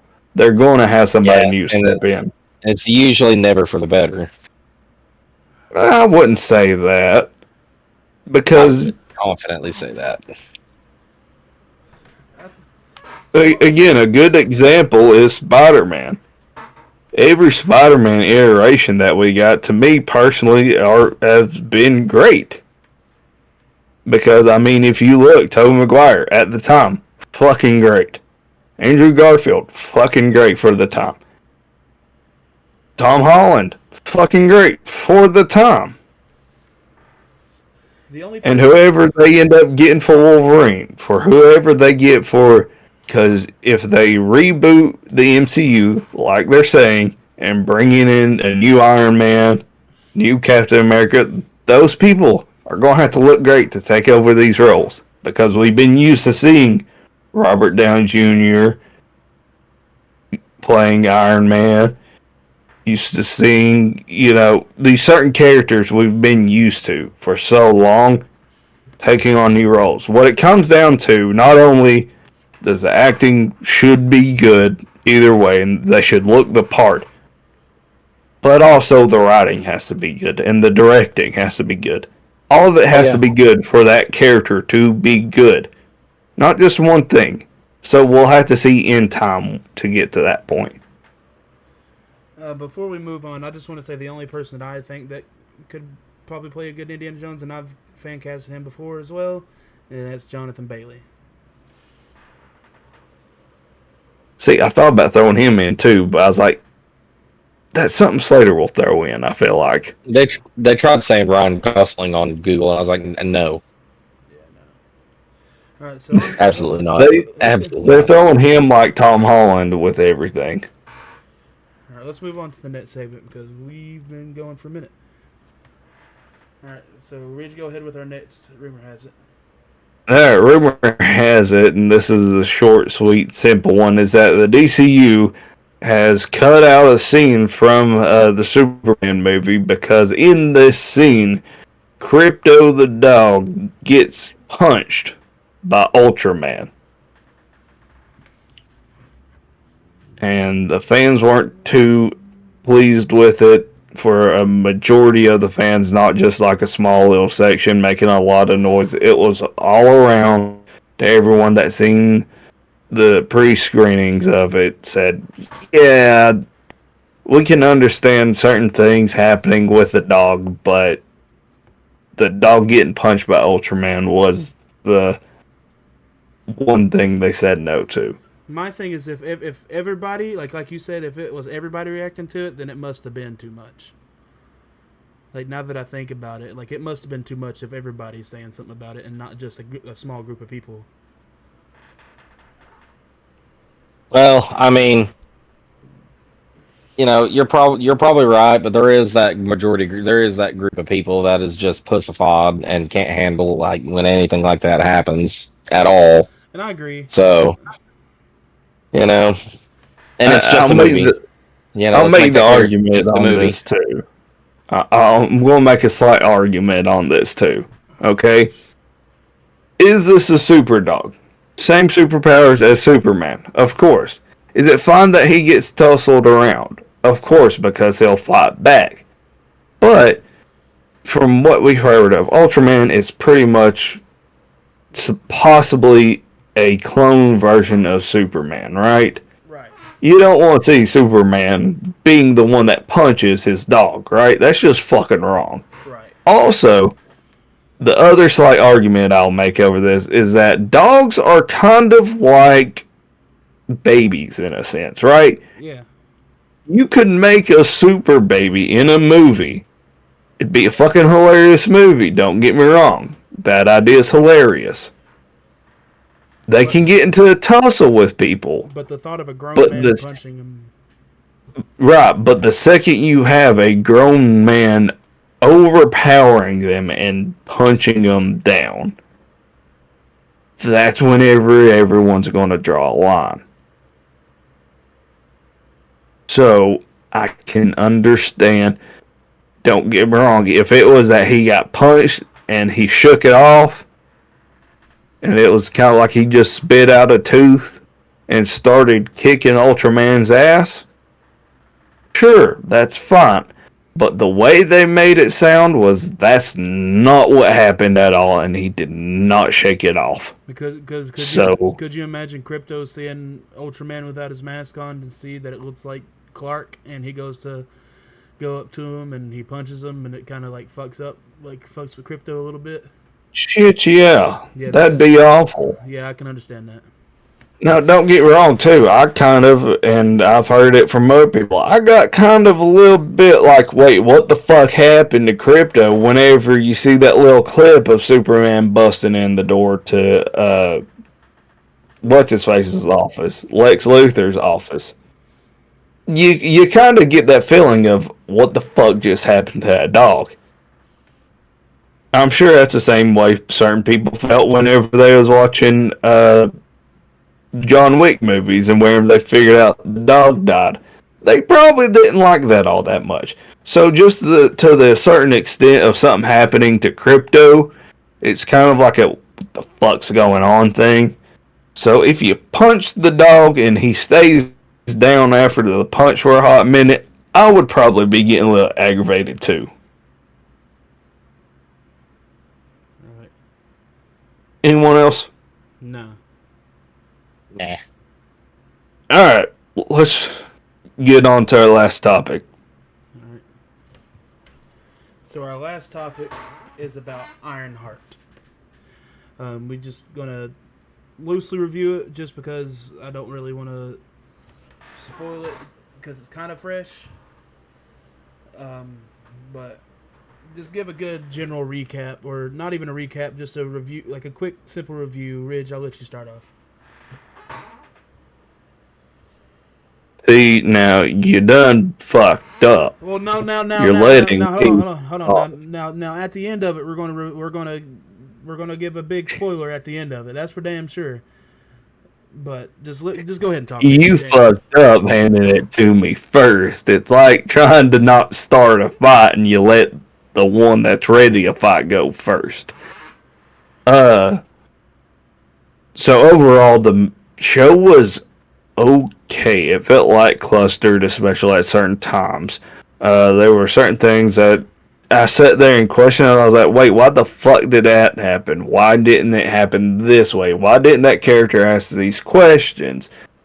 What was the point of this character? The mom, because she felt like I don't understand the mom at all. Like, how can the mom just be that much of a back character and let her kid talk to her that fucking much, especially as a colored mama? I don't think they like to let their kids talk like that.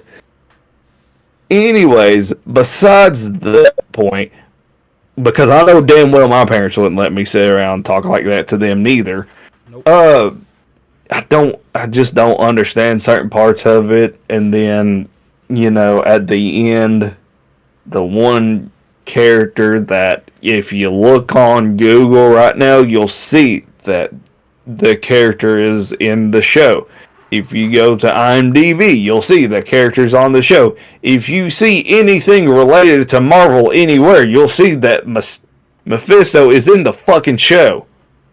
So it's not a fucking spoiler anymore. Sorry to burst everyone's bubble. It's just fucking not, because he's everywhere. Sacha Baron Cohen even posted it on his own social media account. Yep. And like right after the show had happened. And people were like, well, why did you post it now? It's like, well, because it's already out there in the atmosphere and everyone already should fucking know it. And if you don't know it, now you do. Was you going to see the show anyways if you're still waiting? Right. That's the true question. Was you going to actually watch the show? Probably not. You'd probably wait. You'd probably wait until you end up seeing him in maybe Midnight Suns later on down the road, and who knows how long that'll fucking be. So, better off to go ahead and get spoiled for you now. And he's did a fan-fucking-tastic job with the character. Yep. He was a great highlight point, and there was I can't remember. I want to say the character's name is Zelma or something like that. Yeah. And the more I sat there, and it sounds like Velma. Just wanted to throw that out there. And it's funny, too, because that character also has the big old square glasses like Velma. Anyways, besides that, I digress. Those two characters were probably the best points that can move us something forward more so with the story. And I will say, I almost kind of either want to have a book to tell me what happens a little bit more with Ironheart, or get a second season so that way we can elaborate on this a little bit more. Yeah. Well, you said. But other than that, that's all I got. You said all about the show that I really like, that I would probably have said, so I'm not really going to say anything much on that. I'm just going to keep on the topic of Mephisto. And I think we'll probably end it on this part. I mean, with all of us talking about this real quick. With Mephisto now officially in the MCU, what do you think is the next thing for him? Bridge, I think you said it right. You said Midnight Suns, right? I mean, it's according. I don't know 100% sure if I'd say Midnight Suns is the next thing. If they can pull off doing a second season of Ironheart, there's a chance he'll pop up in Ironheart. Right. And then he could still pop up in something like Doctor Strange, like the third Doctor Strange, maybe. I'm going to give that about like a 5% chance of happening. Same with the Spider-Man Brand New Day. There's been weird rumors being flown around that he could be in that. I highly doubt it just because of how many villains are already in there. But I digress. I'm going to say confidently that it's either going to be a season 2 or Midnight Suns is whenever we see him again. Yeah. I think I can agree with that, unless they decide to give us something Ghost Rider before then. That's exactly what I was about to say, bro.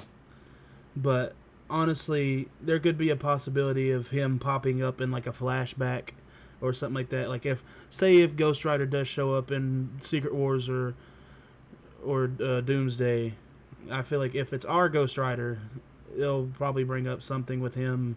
We might not see him, but we'll at least get brought up. But I feel like the next time he'll get seen, like I said, it could be in a flashback. But I think I'm with you, Ridge. It'll be either a season 2 of Ironheart or Midnight Suns. Yeah, basically, I was gonna say the same. Honestly, Sacha Baron Cohen did great. Um, that whole scene of him sitting down with her was just really cool, you know. But I was literally gonna say right before you said that, I was going to say like I believe like the next time we might see him will be definitely Ghost Rider related. If it's not a movie or a show from Ghost Rider, it's something to do with Doomsday or Secret Wars. I mean, so that's where I see it going.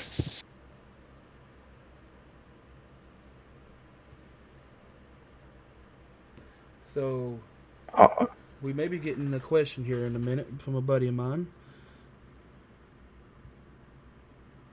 All right, all right, all right.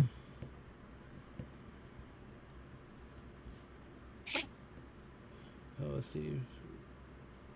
Let's see if he asked, because he asked me if we could ask a question.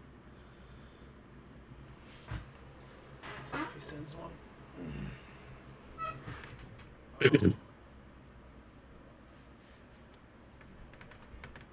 Because he said he's just asking for opinions. I guess that's what he said.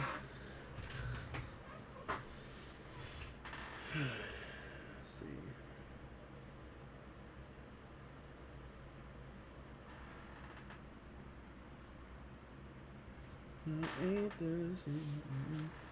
Now, just to kill the silence for a second, I think I'm gonna rebuttal what Ridge said. I think, man, my main thing is I think it's great that they picked Sacha Baron Cohen to play Mephisto.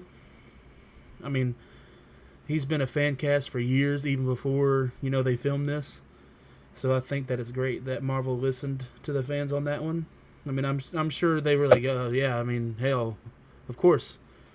But He's got the look down for sure. and one thing I brought up to Ridge is like I think Mephisto, like the way they portrayed him in his human form, is very biblical in Yeah, my opinion. Like what you think that Lucifer could probably like Satan could have probably looked like in yeah, heaven. Like yeah. The Antichrist. I think that's very I think it's very good looking. Like the beard and the hair, it gives me that vibe. Yeah, So I think that's a solid.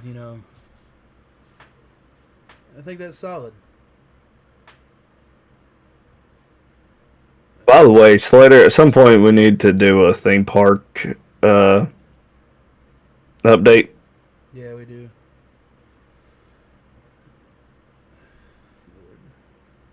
Rajal didn't do one last week since took a break. Okay, so here's his question. Okay. And this is not on the topic that we left off on, but he asked the question. All right.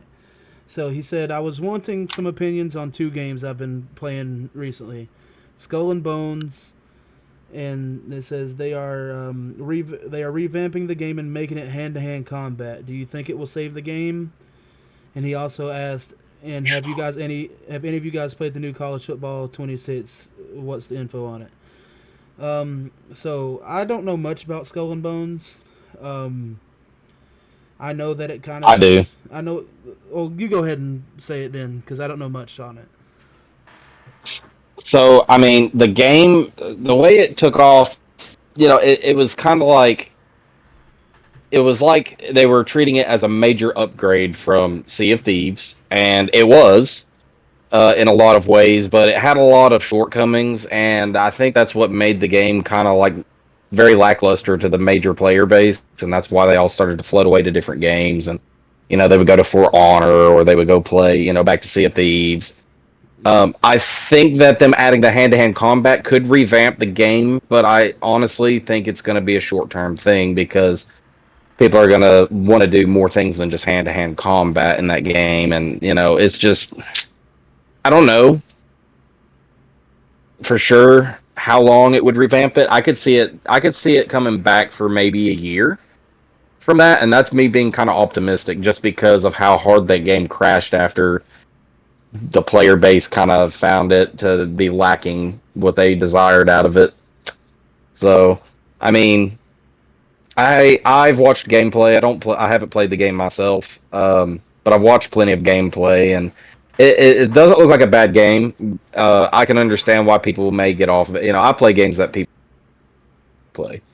So, in short, I think that it could definitely revamp that game, but I think it's only a short term, deal, really. Yeah, and like I said, I don't know much about it, but I think I'm with Caleb. Like, I think it'll revamp it, but maybe a little bit. It may get some traction for a little while, but then it may just fall off again. But that's a big maybe. Like, if it blows up and they are like it gets to the point where they can add more and more to it, then it could be revamped fully. But Yeah, who knows? Now, I'd be happy for it to do that. It's cool. It's yeah. a cool game. So Now I ain't even gonna ask you, Rich, because I know you don't know shit about it. I was just going to ask a question and of myself. Is that a pirate game? I think so. Yeah. yeah, it's Okay. basically like an upgrade from I, Sea of Thieves. It's a little more I realistic in ways. I think I've seen it slightly, and it still didn't catch my interest as much of a fan as I am of the idea of a pirate game. Yeah. Oh Uh, yeah. to Or me, and I don't know, it could be in that game, but I want an open world pirate game that is more so like it has a story mode, but has a broader aspect to it. I guess I know that doesn't narrow it down at fucking all, but like I kind of want the Red Dead slash GTA type ordeal Yeah. with a pirate game. I could get behind that. yeah, I mean, I feel like you give it the mechanics of like Assassin's Creed style, but a little more intricate in the way you sail and travel. Now I did hear they're supposed to be But coming. I like did you hear have they're the supposed to open be coming out world with a. and everything like GTA would be cool. They did say that there's possibility of a remake of Assassin's Creed Black Flag coming out, and like Yeah, I heard about that too, and I would actually buy that. It's such a good game. and Matt Ryan has been teasing it. So, but on to your last question. Yeah, it'd be great. It is a great game. On to your last question, Nick. The few things that I know about College Football 26. Now we ain't played it yet because I don't even think the trial is out yet. I don't even know if they even did a trial. Yeah, this no, I don't year. think so either. I I'll know, hear him and look it up. I know the game. I think I'll look it up. the early access for the game comes out tomorrow, I believe. But which will probably be when there is a trial.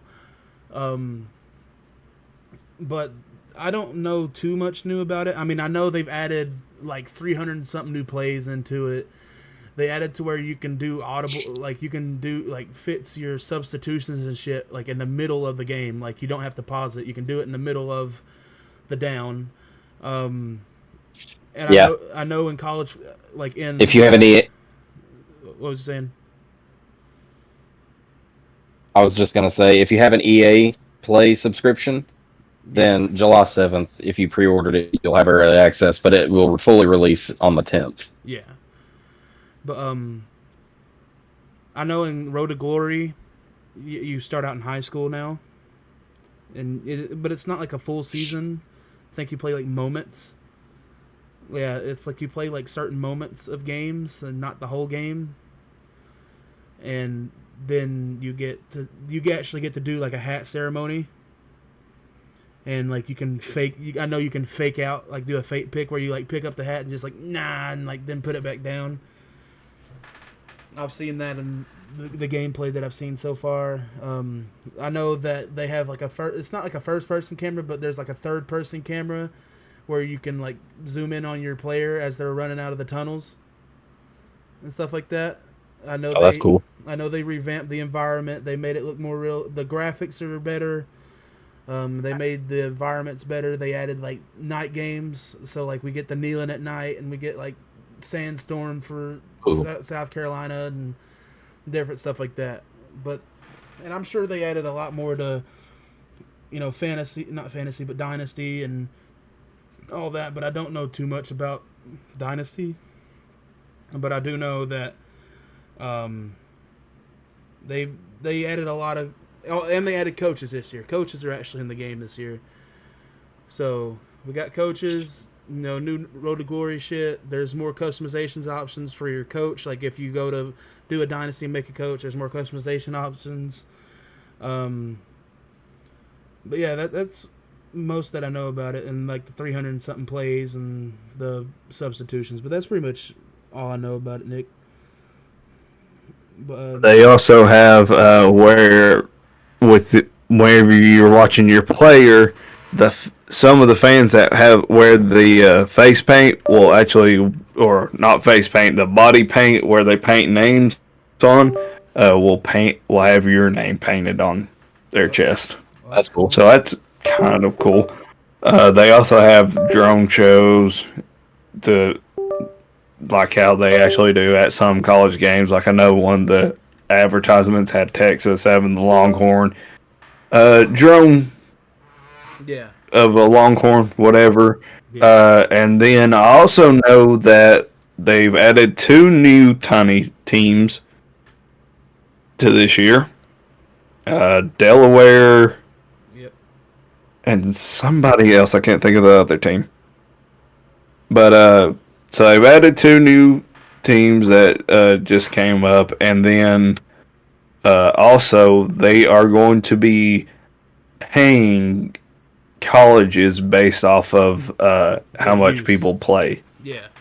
as that team. So I know a shit ton of people keep on saying, all right, let's all play with Kent State and move them up. Let's get them going. I'm going to say play with whatever team you want to play as that's a lower school, so that way they're getting better money. And Yeah. because like one of my things like with last year, I played first team I did I think was FIU, and then FIU they could use the money. I tell you another team that no one ever thinks about because they're not in state technically is Hawaii. Yeah.